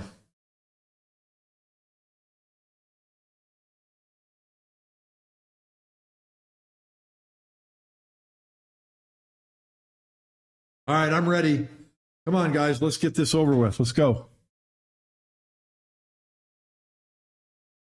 What's the score? Okay, here we go. I think they made them sit and wait. They made the players sit and wait. How do you like that? You're trying to stay in stroke, they make you wait for a commercial. So Filler's still breaking from the rail. See? All the balls on the opposite side of the rack go to that rail, and then they bounce over to the other long rail. 1, 2, 3, 4, 5, 6, 7, 9 balls on one half of the table. And of course, Dennis does not have a shot. I mean, it just wears on you when that keeps happening. He just wants an opportunity, and he hasn't gotten very many. I'll hang out to the end of this match because it looks like it might be coming up soon, but I'm not going to hang out long after that. But I'll be hanging out Friday and answer all your questions and talk.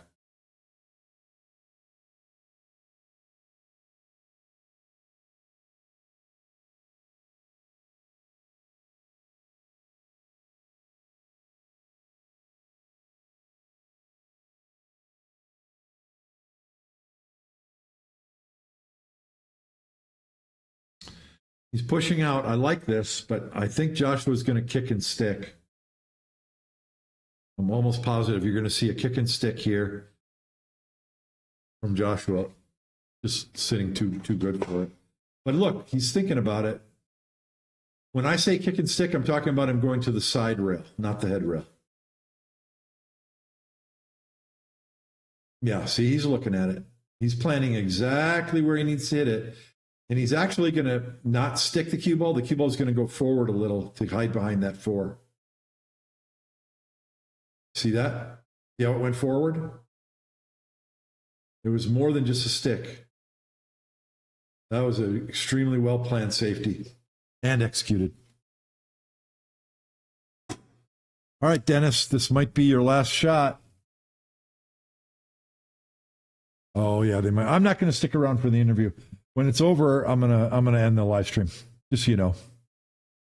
So Dennis can hit this. What's going to happen? He hit it and left a shot. I think he left a shot. But getting on that 2 balls, no picnic.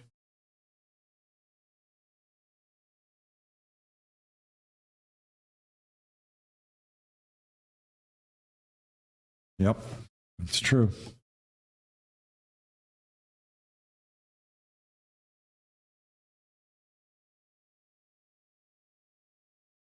Uh-oh. He's trying to come past the 2.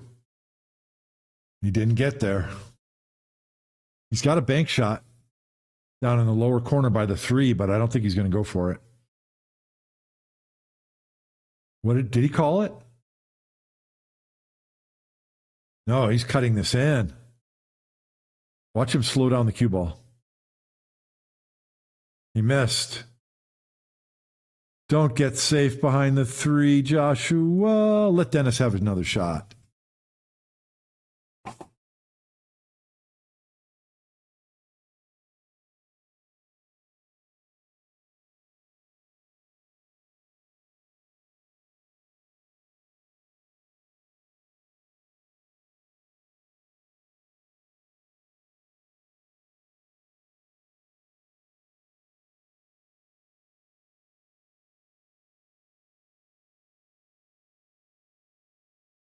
Okay, slow down, cue ball. Slow down. Give him a shot. Come on, slow down. Darn it. Well, he's going to cut this.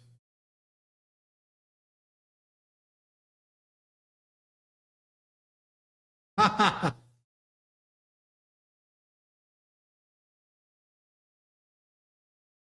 Schmidt's so funny. He's got to play safe here. I think I see a safe coming. No, he went for the shot. You got to. I changed my mind. You're down 3-2. You got to go. Well, but position was natural. That's the reason.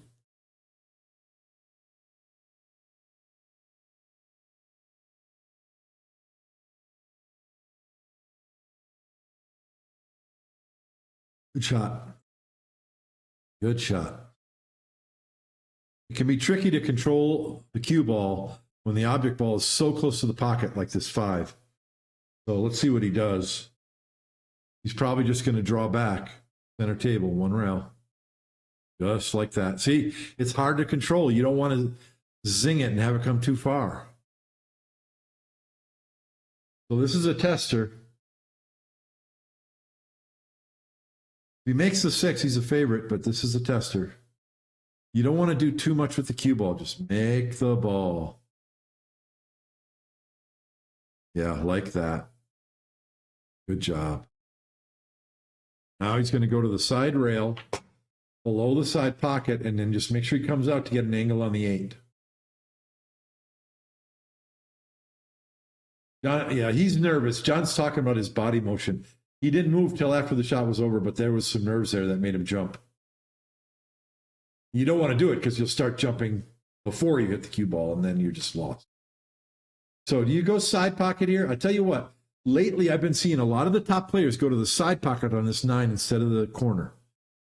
And it's because you can roll the cue ball and get the angle you want. He's going to roll for the side. You can even go to the head rail. Just go 2 rails. Like that. See? Now you have the correct angle. You never used to see that in the back in the day with slower cloth on Brunswicks. Nobody would do that. They would punch out to the center table and then cut the 9 in the corner. But with these tables, with these pockets that are accepting and this fast cloth, they're rolling the cue ball like this. We got a hill set. Hill set. Yeah, as far as I'm concerned, even if Dennis loses right now, he's redeemed himself. He's done well. He's played well this whole tournament. He earned a spot there. And he's been playing better and better. I've watched him for the last couple of years. And every time I see him, he's playing better. He's really bringing his game up. Where is he in the? And I love that because he's a fellow tall player. Let me look at his Fargo.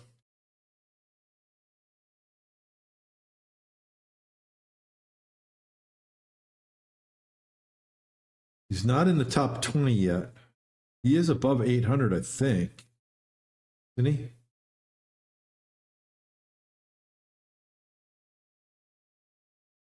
Where is he? Okay, let me do a search instead. I'm just curious what is.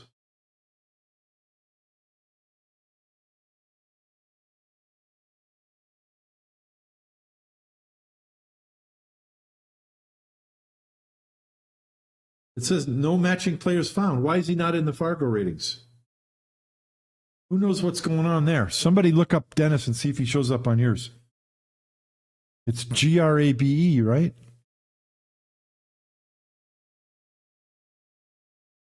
I wonder if you have to use one of those special characters.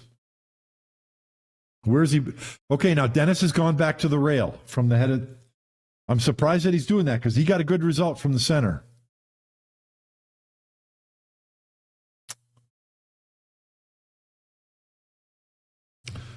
Yeah, I don't like it. He didn't make a ball in the break.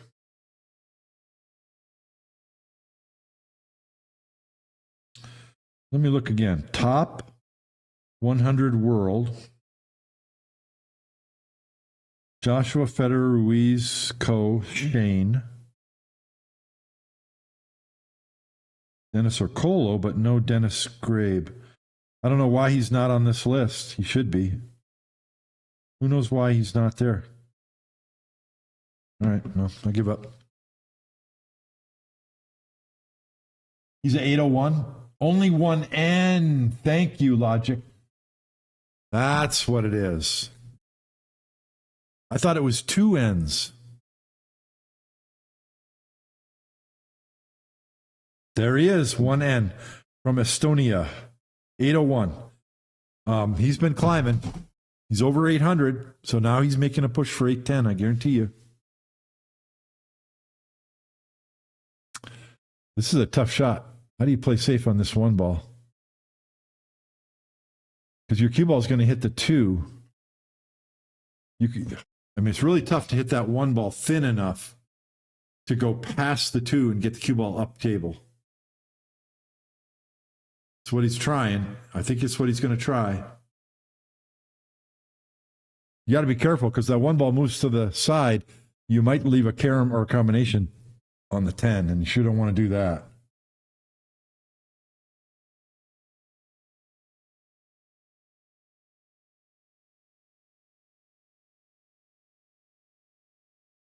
Oh, he passed it back. Got it.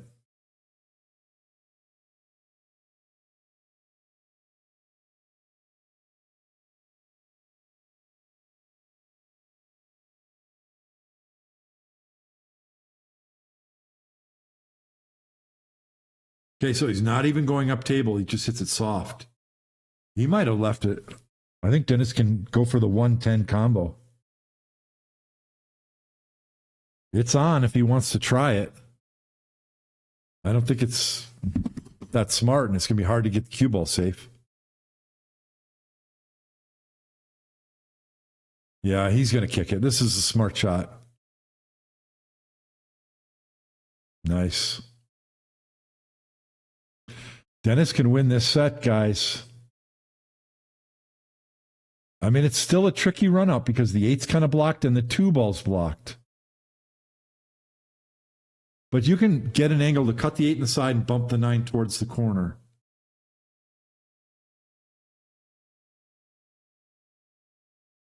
Okay, he hit it. He left a shot. I got to take a break. I'll be right back, but I can hear what's going on.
All right, I'm good for a couple more hours.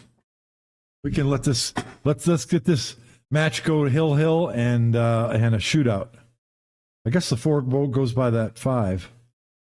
I guarantee you, Dennis is thinking if he can just win this one set, he's happy because then he beat Filler in one set. I mean, that's huge. A race to 4, especially all the bad luck that I kind of feel he's been getting. He's close. It goes. Yep. Now, gosh, I think here you got to load this up with left English and go 3 rails around the head of the table. Then you're coming into the shot line for the 6. Efren used to do this all the time, just a ton of left English. Nope, he just went back and forth. Okay. Now you want to get pretty straight on this 7.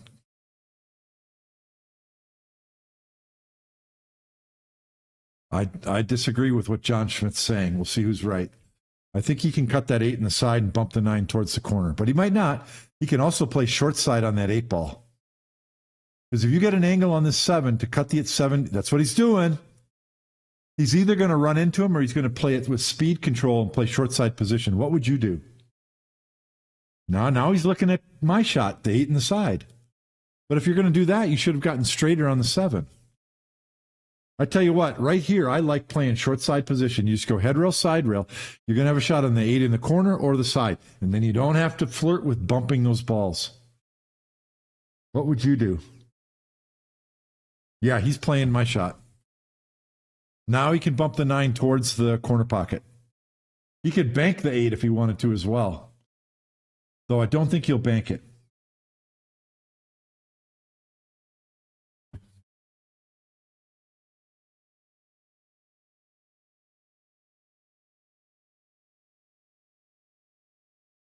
Was that a good hit? I think it was. The referee would have moved right away. It's pretty close. That was darn close.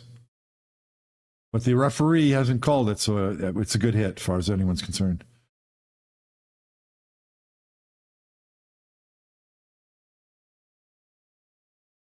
Perfect. There you go. Dennis wins a set. How do you like that? It's not over yet, folks. I need to go get another soda. I don't carbonated water.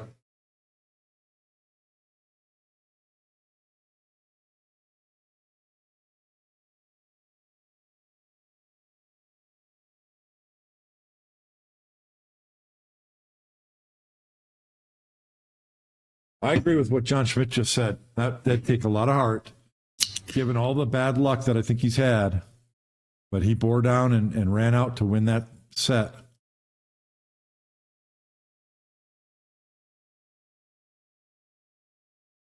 I drink the carbonated water, 0 calories, 0 carbs, 0 sugar. And I used to drink a lot of Sprite. So glad I'm off that Sprite. Yeah, I agree. My number one problem is jumping up on the shot, and I work on it all the time. And boy, when I stay down on the shot, everything is so much better. And that's one of the things I'm going to talk about. It's one of the things I'm not going to say, oh, I need to work on it, blah, blah, blah. I'm going to 100% fix it. I'm going to change whatever I need to do so that it's impossible for me to move. And it's so important. You're on soda water, YOLO? YOLO Wagon? Soda water? Off the artificial sweeteners too, yeah. That sugar is so bad for you, man. Oh. But I since January 1st, before I went to the tournament, I lost 26 pounds. When I was in Vegas last week, I cheated. I had a few things. I didn't eat some big meals. I didn't overeat. I still kept my calorie count down, but I ate a few things that had more carbs and sugar than I normally would have. When I got back home, I only gained 3 pounds. That's it. After eating moderately poorly for a week. But that's just from keeping my calories down. And now since I've gotten back, I'm back on my diet, and I've been back for 3 days, 3 4 days, and I've already lost 2 of those 3 pounds back. So we're on another break, huh? Yeah, they're taking a break. Oop, we're here. You're down 30 pounds? Wow. Congratulations. That's amazing. I actually had a conversation with a friend of mine that I haven't talked to in years, a pool player in Las Vegas. He's down 90 pounds. 90 pounds. And he still has a little ways to go, but we had a nice conversation talking about diet and exercise and weight loss and all that stuff. So that was very inspiring to see that friend of mine who's now down. And he said a big part of his motivation was he was getting close to 50 years old, and he knew that if he didn't do something, he wasn't going to be alive to see his kids graduate high school. And so, I mean, that's a really good motivator. So now he's really healthy. He's working out. He's off. He was on several medications. He's off all the medications. All of his blood work is better. He's looking really good. He's way trimmed down, and he's going to lose more. Coffee and tea. Yeah, I don't like coffee or tea. I don't like the caffeine, but of course you can get low or no caffeine on those. I pretty much drink this low calorie stuff. And believe it or not, there's not just this brand. There's several brands, and this is not my favorite brand because they think they use the artificial sweetener that isn't the better one. So there's another brand that costs just a little bit more, but it's still cheap because it's water that I like to use, that I like to drink. And then I actually found in Vegas, I found a, what do they call that stuff? Oh, what is the name of it?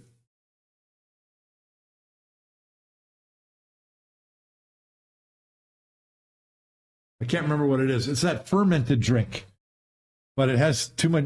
I like it as a soda alternative, but it has too many carbs and too much sugar. But I found a brand when I was in Vegas that was pretty low on the carbs and sugar. And so I had a couple of those. It wasn't zero like this stuff, but at least there's that option. And, it doesn't hurt to have 1 or 2 a week as long as you're not drinking 3 of them a day. Oh, they're back. They're back. Here we go. 4th set. Will Dennis win this set and force a shootout? What do you guys think?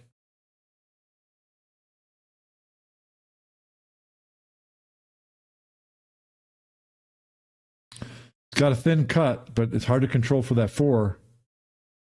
Oh, unless you hit the 8. Unless you hit the 8, then you can get there.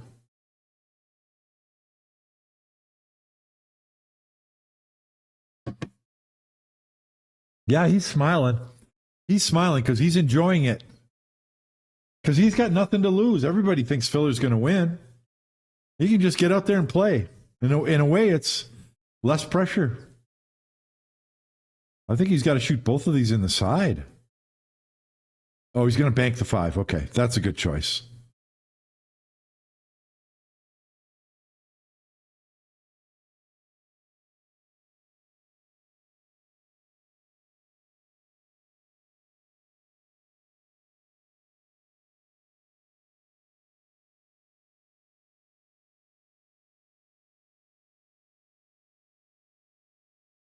Now, I like what he did there. He got an angle. He didn't leave himself straight.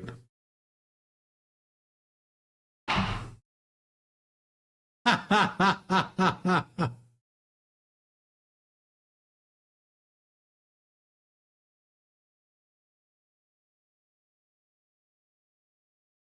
think he's coming across for the 8 in the corner. Yeah.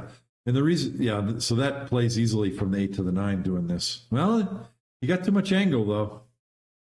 He got too much angle. He may go to the side rail and play that 9 in the side.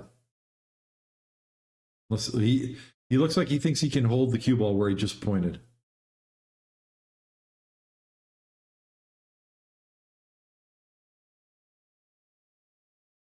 How do you like this? You're shooting a shot and you see your face sticking up over the rail from that advertisement beyond. Is that going to bother you? It would make me think twice. Now, in this shot, I know Filler would go side rail and come back across and shoot the 10 to the upper part of the screen. Yeah, like that. That's the way to do it. Don't try and finesse that cue ball and hold it there. Just let it run across. Okay, Dennis has won the first game in a race to 4, people.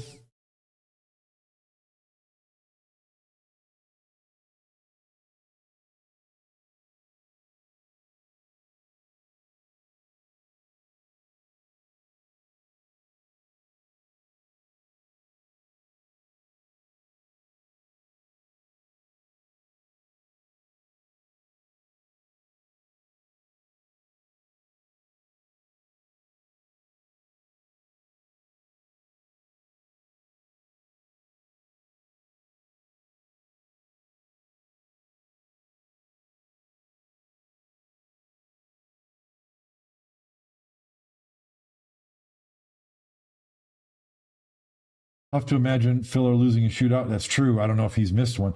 Kombucha. That's what I was trying to think of. Thank you. Yeah, Dennis is feeling better. He has. It's. I mean, he's. It's not like a long shot. He's got a legitimate chance here. Last year it was the eyes peeking out. Look, and I don't think that's one of those screens that's changing. I think that's the image, and they can't. Well, maybe it is a projection, and they could change it, but that's got to bother you. One shot you're looking at your face, the next shot you're looking at Filler's face sticking up over the table. Oh my God. I remember back in the 90s, you had to fade the cameraman. They used to have a cameraman with a camera on his shoulder and a big cable hanging out behind him, and he would walk around and get down in front of your face when you're shooting. Oh my God, I'm glad they put an end to that.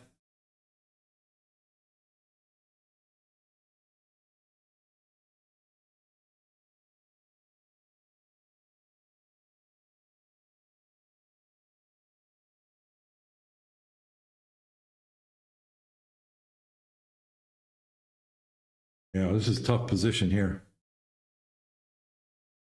Yeah, you just had to accept that. And I don't think the 2 ball goes by the 3. He's got to shoot the combination. Or rail first.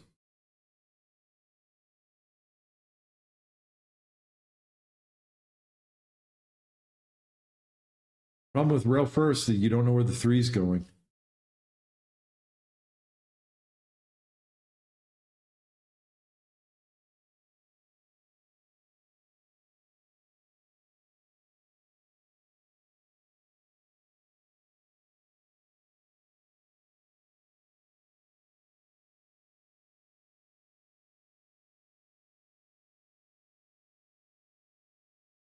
Yeah, missed.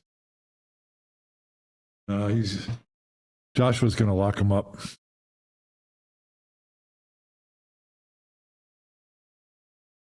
I think Joshua's going to put him behind the 10 ball. Yeah, just like that. Yeah, real nice touch.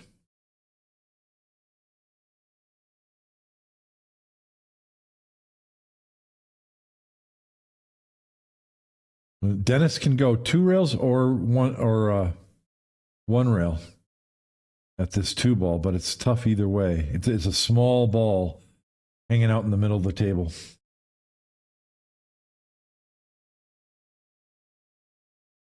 Going 1 rail. And he hit it. Nice job. No, he didn't leave a lot.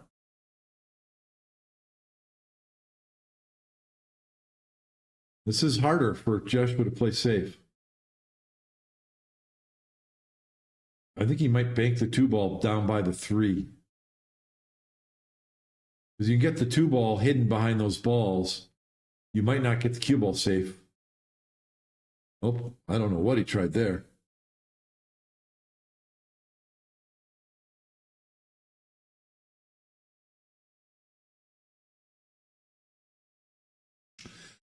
And he's called the 8 ball. This is a tough one because you don't know where that 2 ball's going. You're going to try and hit it hard enough to get the cue ball to go down table and back up. But it can the 2 ball can hit one of those balls and get stuck down there.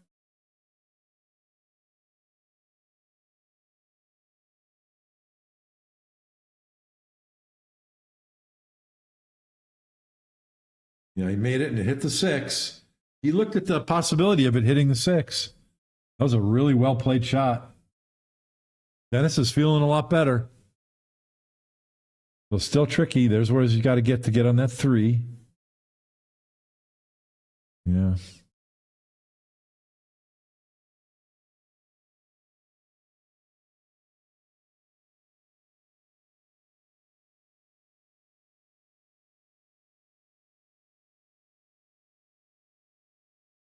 Got a little bit sharper of an angle than he wanted on this 3. This is tough. But I think he's going to go for the cut shot. And he won't take a lot of time.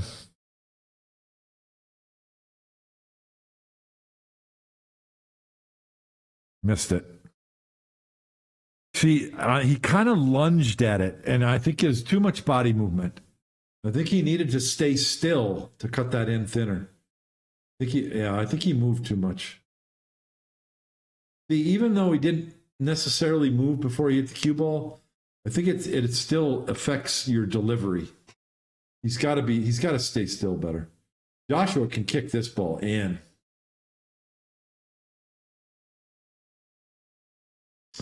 Well, Dennis got a reprieve here, a big reprieve.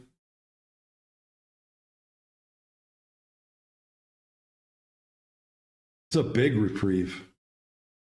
When do they do a shootout? Do they go to a 5th set, or is it tied sets goes to a shootout? I don't even know.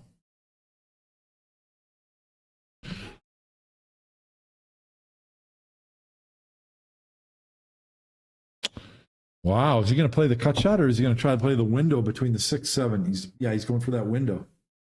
But that's what I would do too. I don't want a big angle in that 7, on that 5.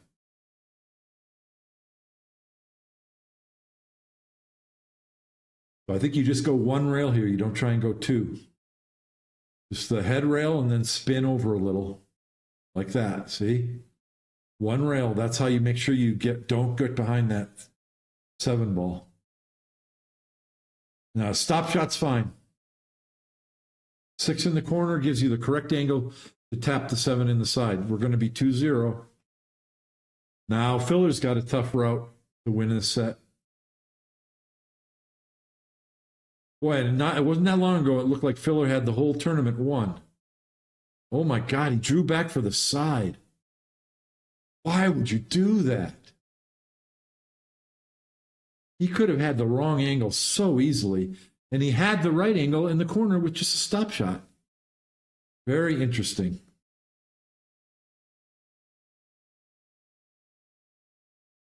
And he's doing it here too. He's moving the cue ball a lot. Look. Oh. Believe it or not, he's got to draw the ball here, and this is missable if you don't hit it the object ball deep enough in the pocket. It can rattle out. You don't want to be doing this. You want an angle to cut it in softly. But congratulations to Dennis. He played well to get here. Got a chance.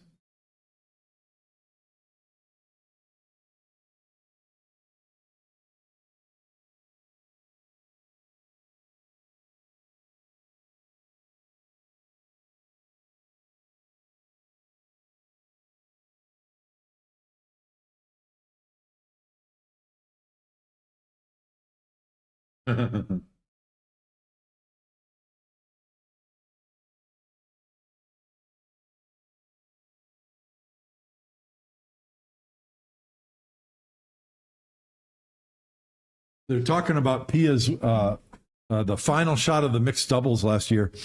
Pia and Joshua won it, and Pia, they were in a shootout, shooting spot shots, and they had tied them and gone to the long spot shots, and it got to a point where the other team had missed one, and if Pia made this shot, then they won the match and the tournament, and she made it. And Joshua ran over and screamed and picked her up, and she was in tears. She was so happy and overjoyed to make it. It's one of my favorite clips, pool video clips ever. It's a beautiful scene. I don't know how many of you guys, if you haven't seen it, just try and find it. I'll try and find it too. Mike Panozzo picked Dennis to win this. I couldn't make that pick, but I did expect a close match. And if Dennis wins, I will not be surprised. It's just I think Filler was favorite.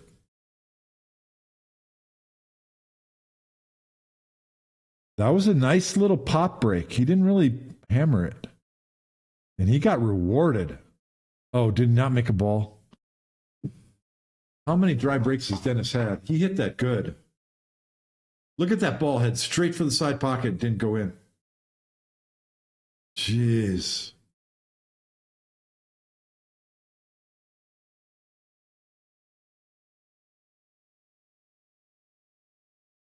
Yeah.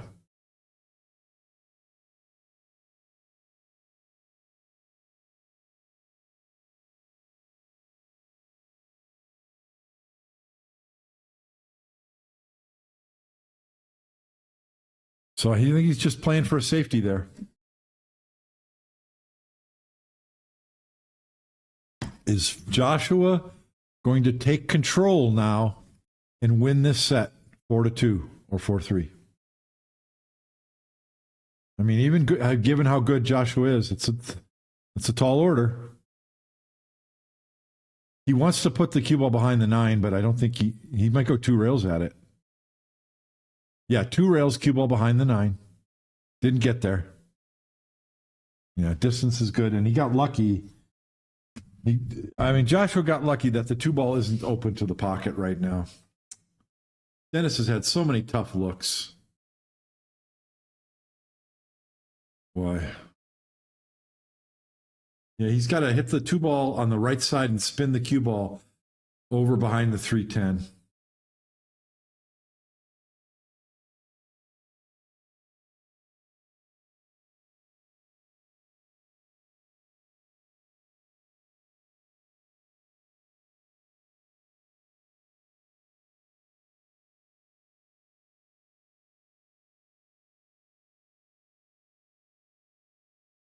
So here's the right spin, right behind the 10. Beautiful shot.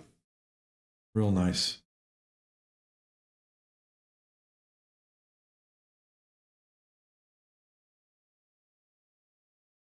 Yep. Joshua's trying to make the 5. Well, I mean, he's calling it as a just in case. He doesn't know it's going to go, but here's the 5. There's another opportunity for Dennis. This is huge, folks. Yeah, I didn't think the match was going to get this far. Now, this is a tough shot. You're elevated over that ball. And he's going to come across the table to shoot the 3 where he just pointed. But putting this ball down when you're elevated, it's something you got to practice because it happens. And it happens. You're elevated and you have to shoot low on the cue ball. That's what's tricky about it. See that? Yeah, see, he missed it. Darn it. Well, he didn't leave anything easy. Yeah, he didn't hit that. That didn't even threaten the pocket. And he kind of swooped his cue. If you're going to pocket that ball, even though you're elevated, the finish of your stroke is your Q-tip on the table and you hold still. That swooping afterwards, you're just going to be offline. It's no good.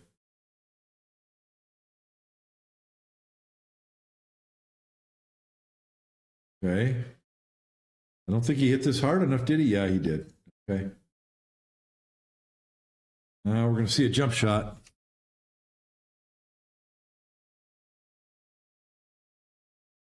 I can watch some of the doubles. I don't sit and watch through the whole thing.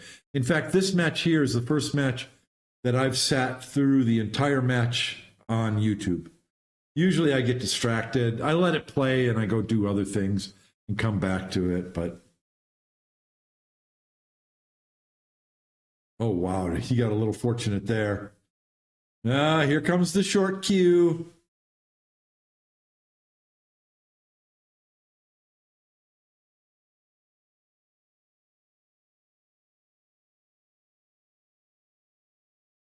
Now he's going to try and draw this straight back, I think. Look how he's aiming low on the axis. Now he didn't get any draw at all.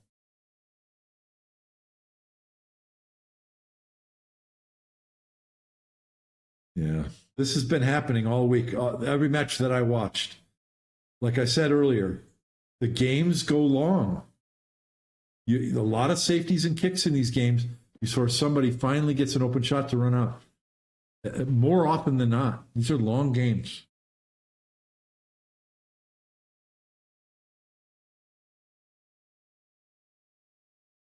That's a real good shot. Good touch there. Joshua's going to shoot under the 3, right where he pointed, right there. He wants to go 2 rails, hit the bottom of the 2, and bring the cue ball back. Oh, no, he's not doing that. Oh, he's banking the 2 ball over that way. I didn't think he could see the 2. Okay, he's putting the 2 ball where he pointed. Yeah, Dennis can see it, though. Dennis can hold this, I think. But he's going to bank the 2 ball up by the 5.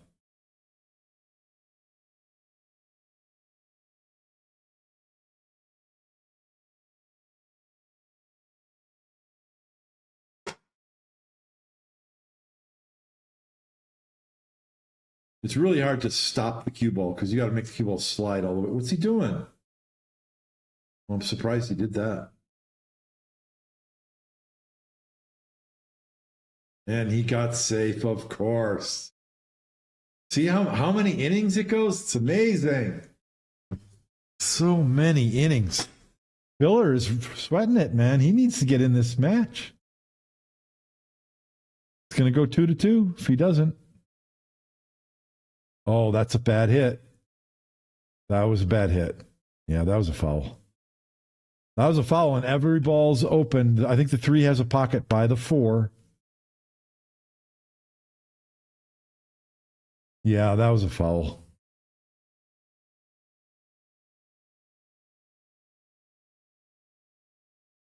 Yeah, so now, yeah. Dennis just slides over to his left. 3-4 is easy. Now you got to go up for the 5, back down for the 7, then back up for the 8-9, and then back down for the 10. Anytime you see that, slow down and make sure you get it right. It's always tricky. So you got to make sure it's not tricky if you get the right angle, but don't take it for granted. Don't just look at the table and go, oh, the balls are all open. I got this. And then you slow down and take note of how many times your cue ball has to travel from one end to the next and plan it.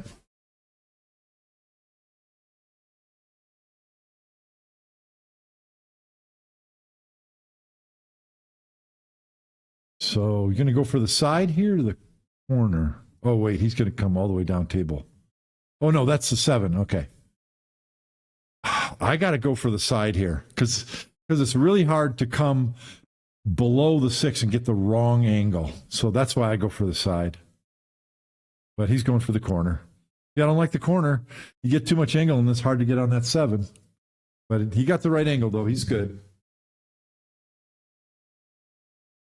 Yeah, John Schmidt just repeated what I just said. They need to put me in the booth. Hey, Predator, put me in the booth.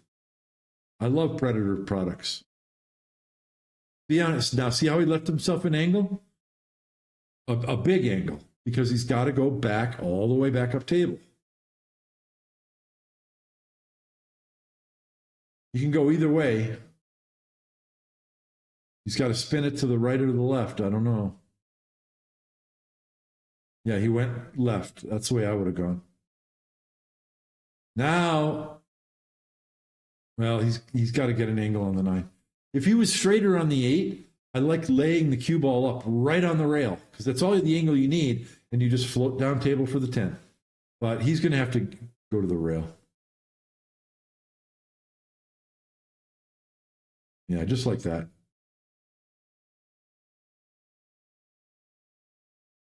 No, here I draw the cue ball to the side rail above the side pocket because it's going to be coming in at a shallow angle and it'll continue past the side pocket at a shallow angle. You're going to have a good cut shot on the 10. If you don't do that, you just want to go straight high and come straight down table, one rail. Yeah, he's doing my shot. See that? See how you're coming into the zone of the 10? That's the right shot, I think. That's the better shot. Hey, man, we're going to tie up here. We got a match, folks. Let me go look at my chat.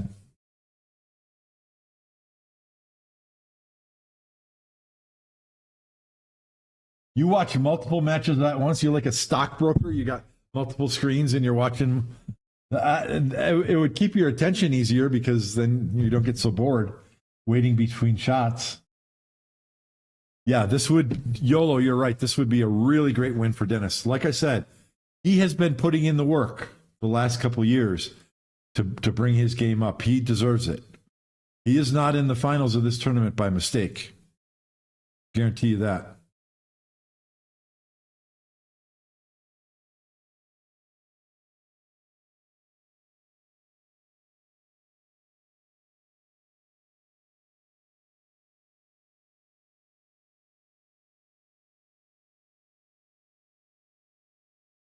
What's Filler drinking? Looks like he's just drinking clear water. Yeah.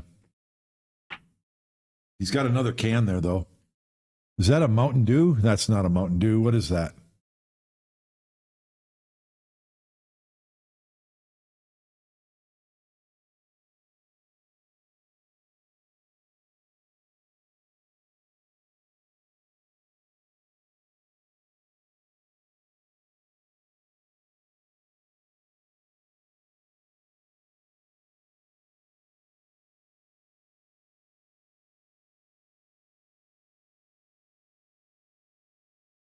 So he's going to go back to the rail instead of the center. It's the one ball. What's next to the one? Come on, show the rack. The two ball. See, and the one ball went up table and back down, and he lost the cue ball. Oh, boy.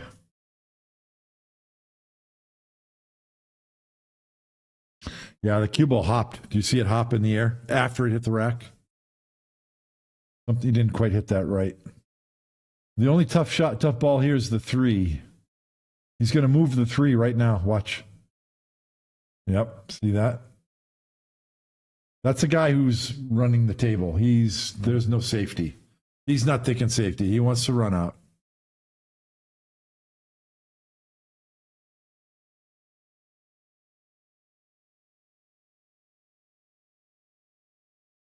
Well, this is a tough shot to get on this 3. He's going to come between the 5 and the 9. Look at this. What a shot that was. Set that up and try and do it the first try. Huh. And that object ball went right in the center of the pocket. That was a hell of a shot.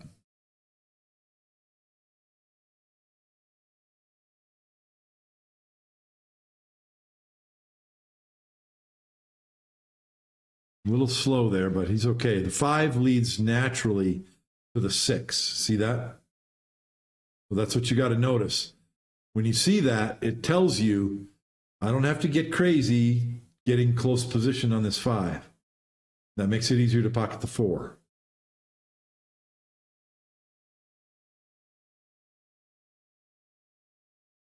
Going to settle for the 6 in the corner. You know, he could go corner or side, but he did get a weird angle.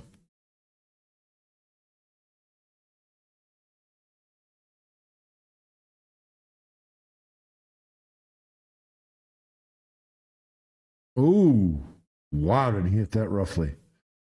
Now, on this 8 ball, you don't want to get straight. So do you go 2 rails or just 1? Yeah, see that? He played it 1 rail to try and not get straight in. And it worked. He got an angle. Not a big one, but enough.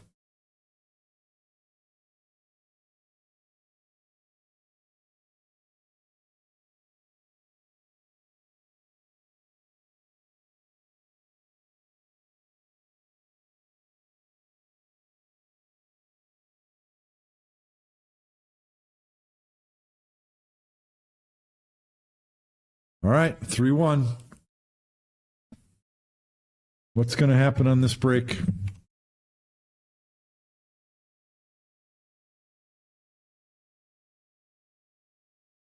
I like the LaCroix. This is Kroger. LaCroix is my favorite. That's Kroger uses the artificial sweetener that's not as good for you. It's not bad, but it's not as good. LaCroix uses the better stuff.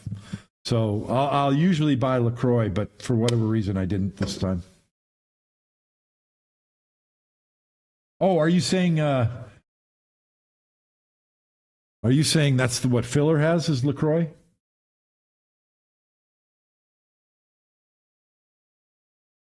I wonder if they tell them to turn the label away from the camera. They might if it's not sponsored.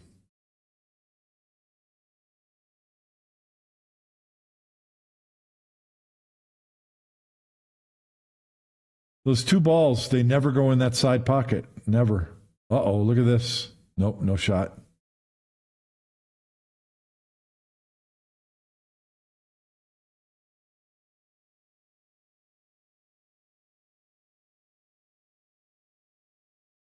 I think he's going to elect to push. He's looking at kicking this ball or playing safe.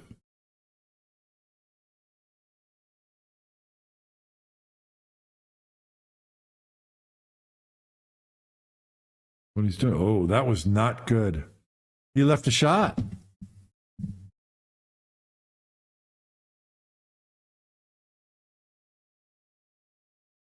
On the overhead, it looked like he left a shot, but I guess he did.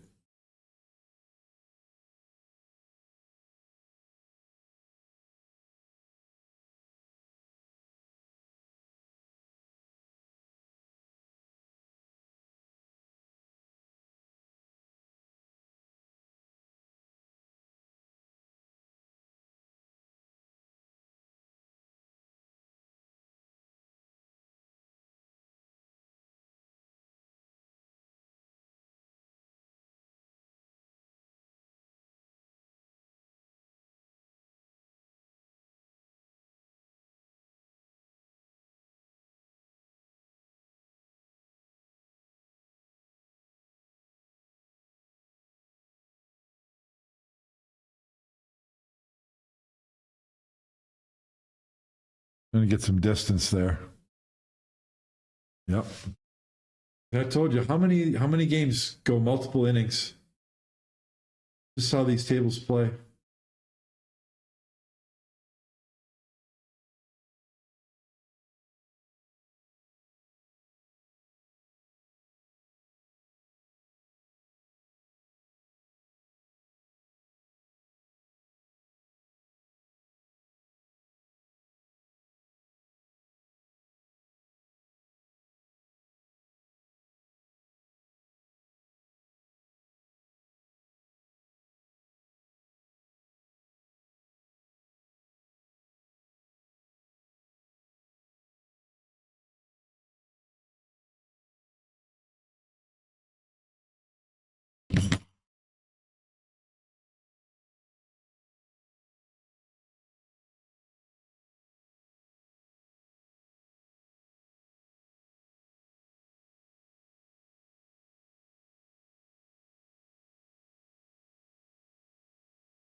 How many times are they going to kick and get safe? What a shot that was. 2 rails to hit the edge of it, to separate the balls. Wow.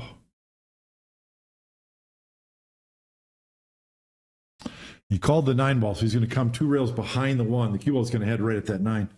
It's actually a pretty big ball pocket. See that? But the downside is this. Filler is going to shoot at that 1.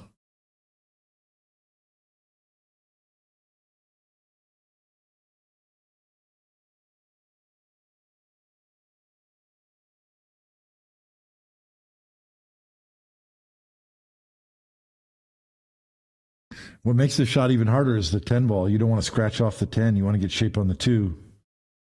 Notice he took a little extra time on that shot. Now he's got the right angle on the 2 to go up for the 3. It's going to be 3-2, people.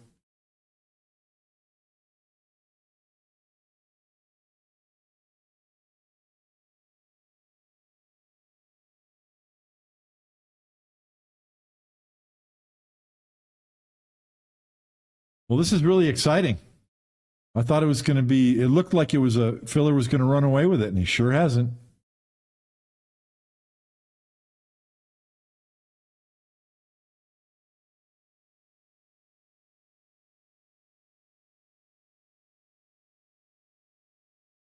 Probably going to slide across and shoot the short side position for the 6 on the side.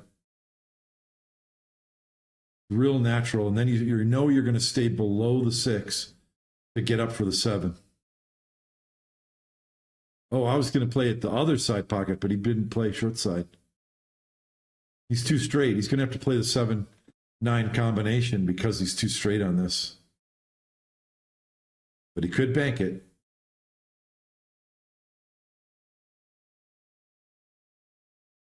You know, he can bank this 1 rail on the side and draw the cue ball over by the 9 for the 7. But he's not going to do that. Yeah. Well, why did he go all that way? Why didn't he leave himself straight in on the combination?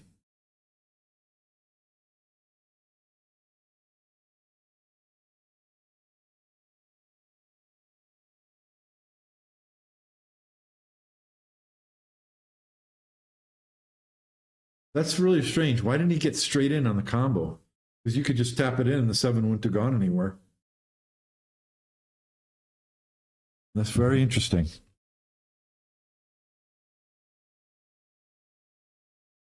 Yeah, it certainly is interesting, isn't it? Oh, he's going to scratch. Oh, that's it. Look at this.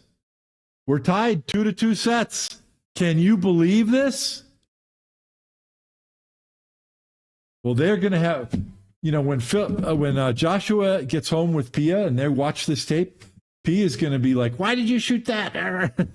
That was a mistake, especially with the score. You should have, yeah, whatever. He should have gotten straight in on that combination. I don't know why he got that angle." Wow. Shake hands. What a match, huh? Wow.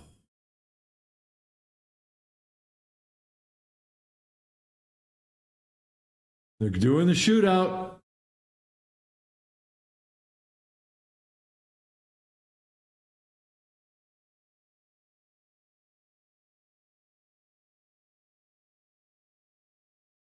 Now, I watched Filler in a previous match last week shooting, and he got to a shootout. I watched him live. I don't think it was a TV table. And he didn't miss a single one. They all just went swish right in the center of the pocket. And I guarantee you, Joshua and Filler and Pia practiced the heck out of this shot. Both the close one and the farther one. He knows exactly how he wants to hit the cue ball. He hits it center ball. The cue ball just goes bottom rail, side rail, and sometimes up to the head rail.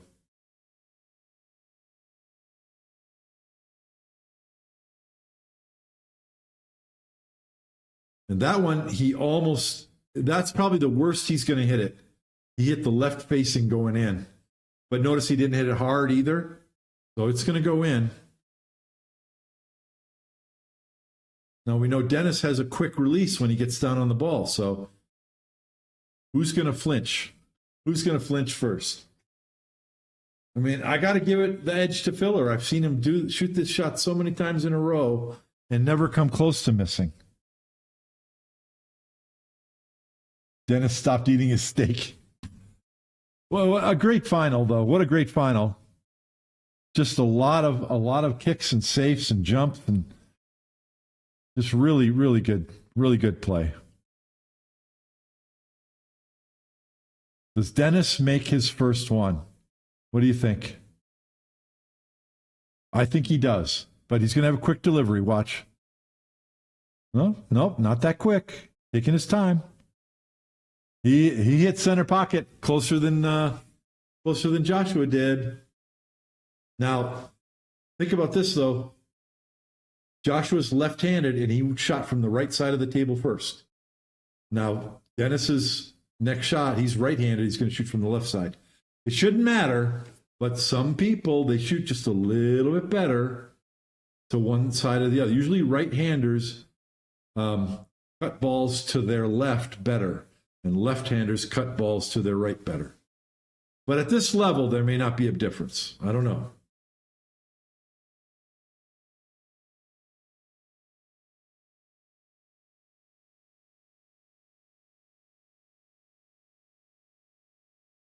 Swish.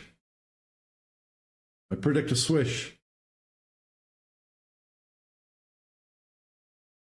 Center pocket. Did you see how slow his backstroke was? He took a little bit more time with his warm-ups, and then he held still. He held still longer, that third pause at the cue ball, then a nice slow backstroke. He's really zeroing in on that target.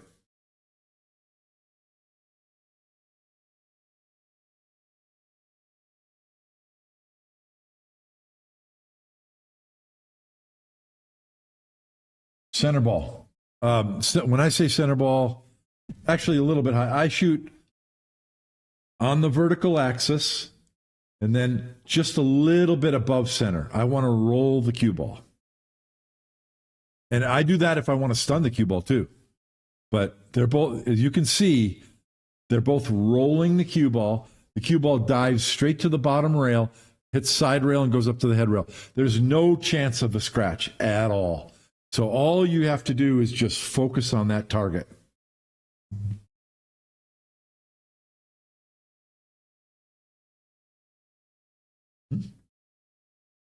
John Smith's talking about it too.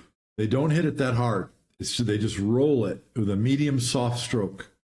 The cue ball dives off the object ball straight to the bottom rail, or almost straight, and then goes up table. So you don't have to try and exert control of the cue ball. All your energy is just pocketing the shot. Center pocket. They're not just kind of sort of making the ball. They're splitting it. Center pocket. It'll be interesting what happens if they get to the farther cue ball distance.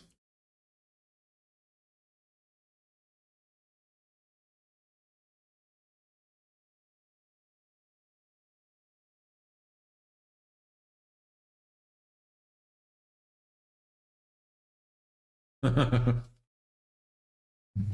like this. Dennis is taking his time. 70% preparation planning. Then you get behind the cue ball and run the program.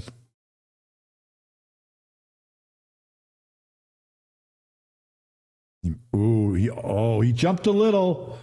He knew he hit it roughly. When the cue ball was on its way, he knew he hit it roughly. Look at him smiling.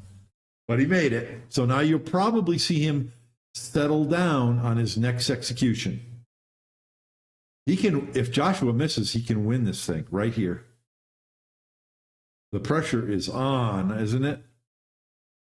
Yeah. You see how his delivery wasn't as smooth as it usually is? There's a little twist, a little dig to it.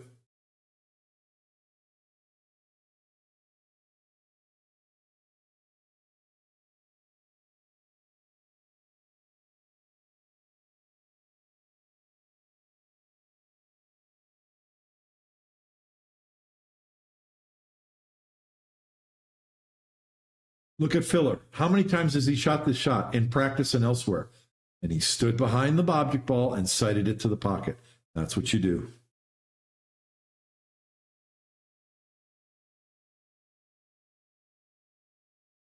Oh my God, can you believe this?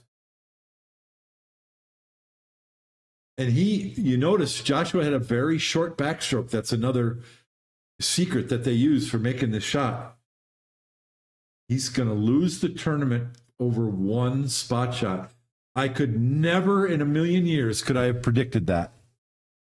Now, how are you feeling the pressure if you're Dennis? Are you? Dennis has to be feeling really good right now because he just made 3 of them really well. Well, the last one was rough, which means he's going to make this one smooth. Just stay down, Dennis. Come on. Tall players unite. Go tall players.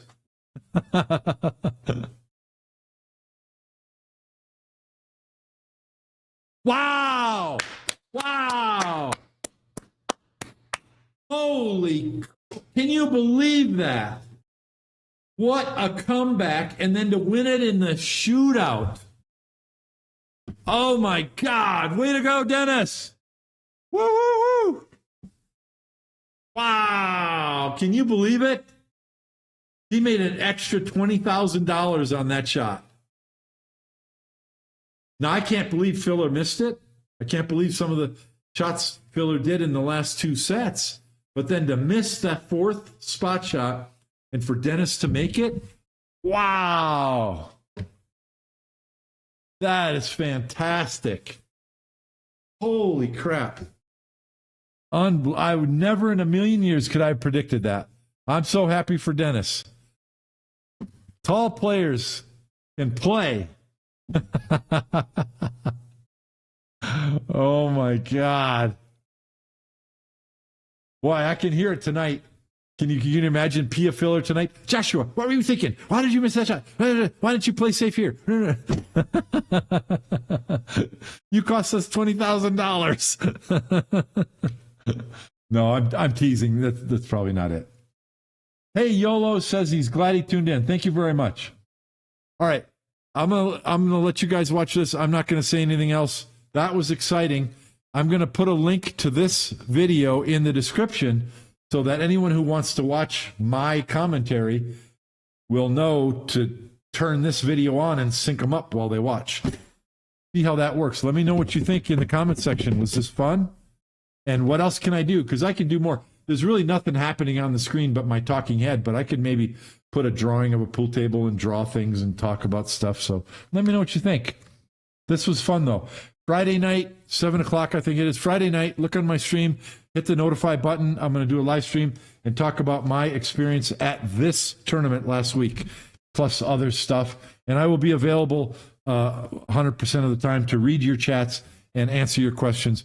And I believe that little Chris will be here also. So tune in for that. I'm signing off right now. Congratulations, Dennis Grabe. Talk to you later. Bye now. Thanks for watching. Bye.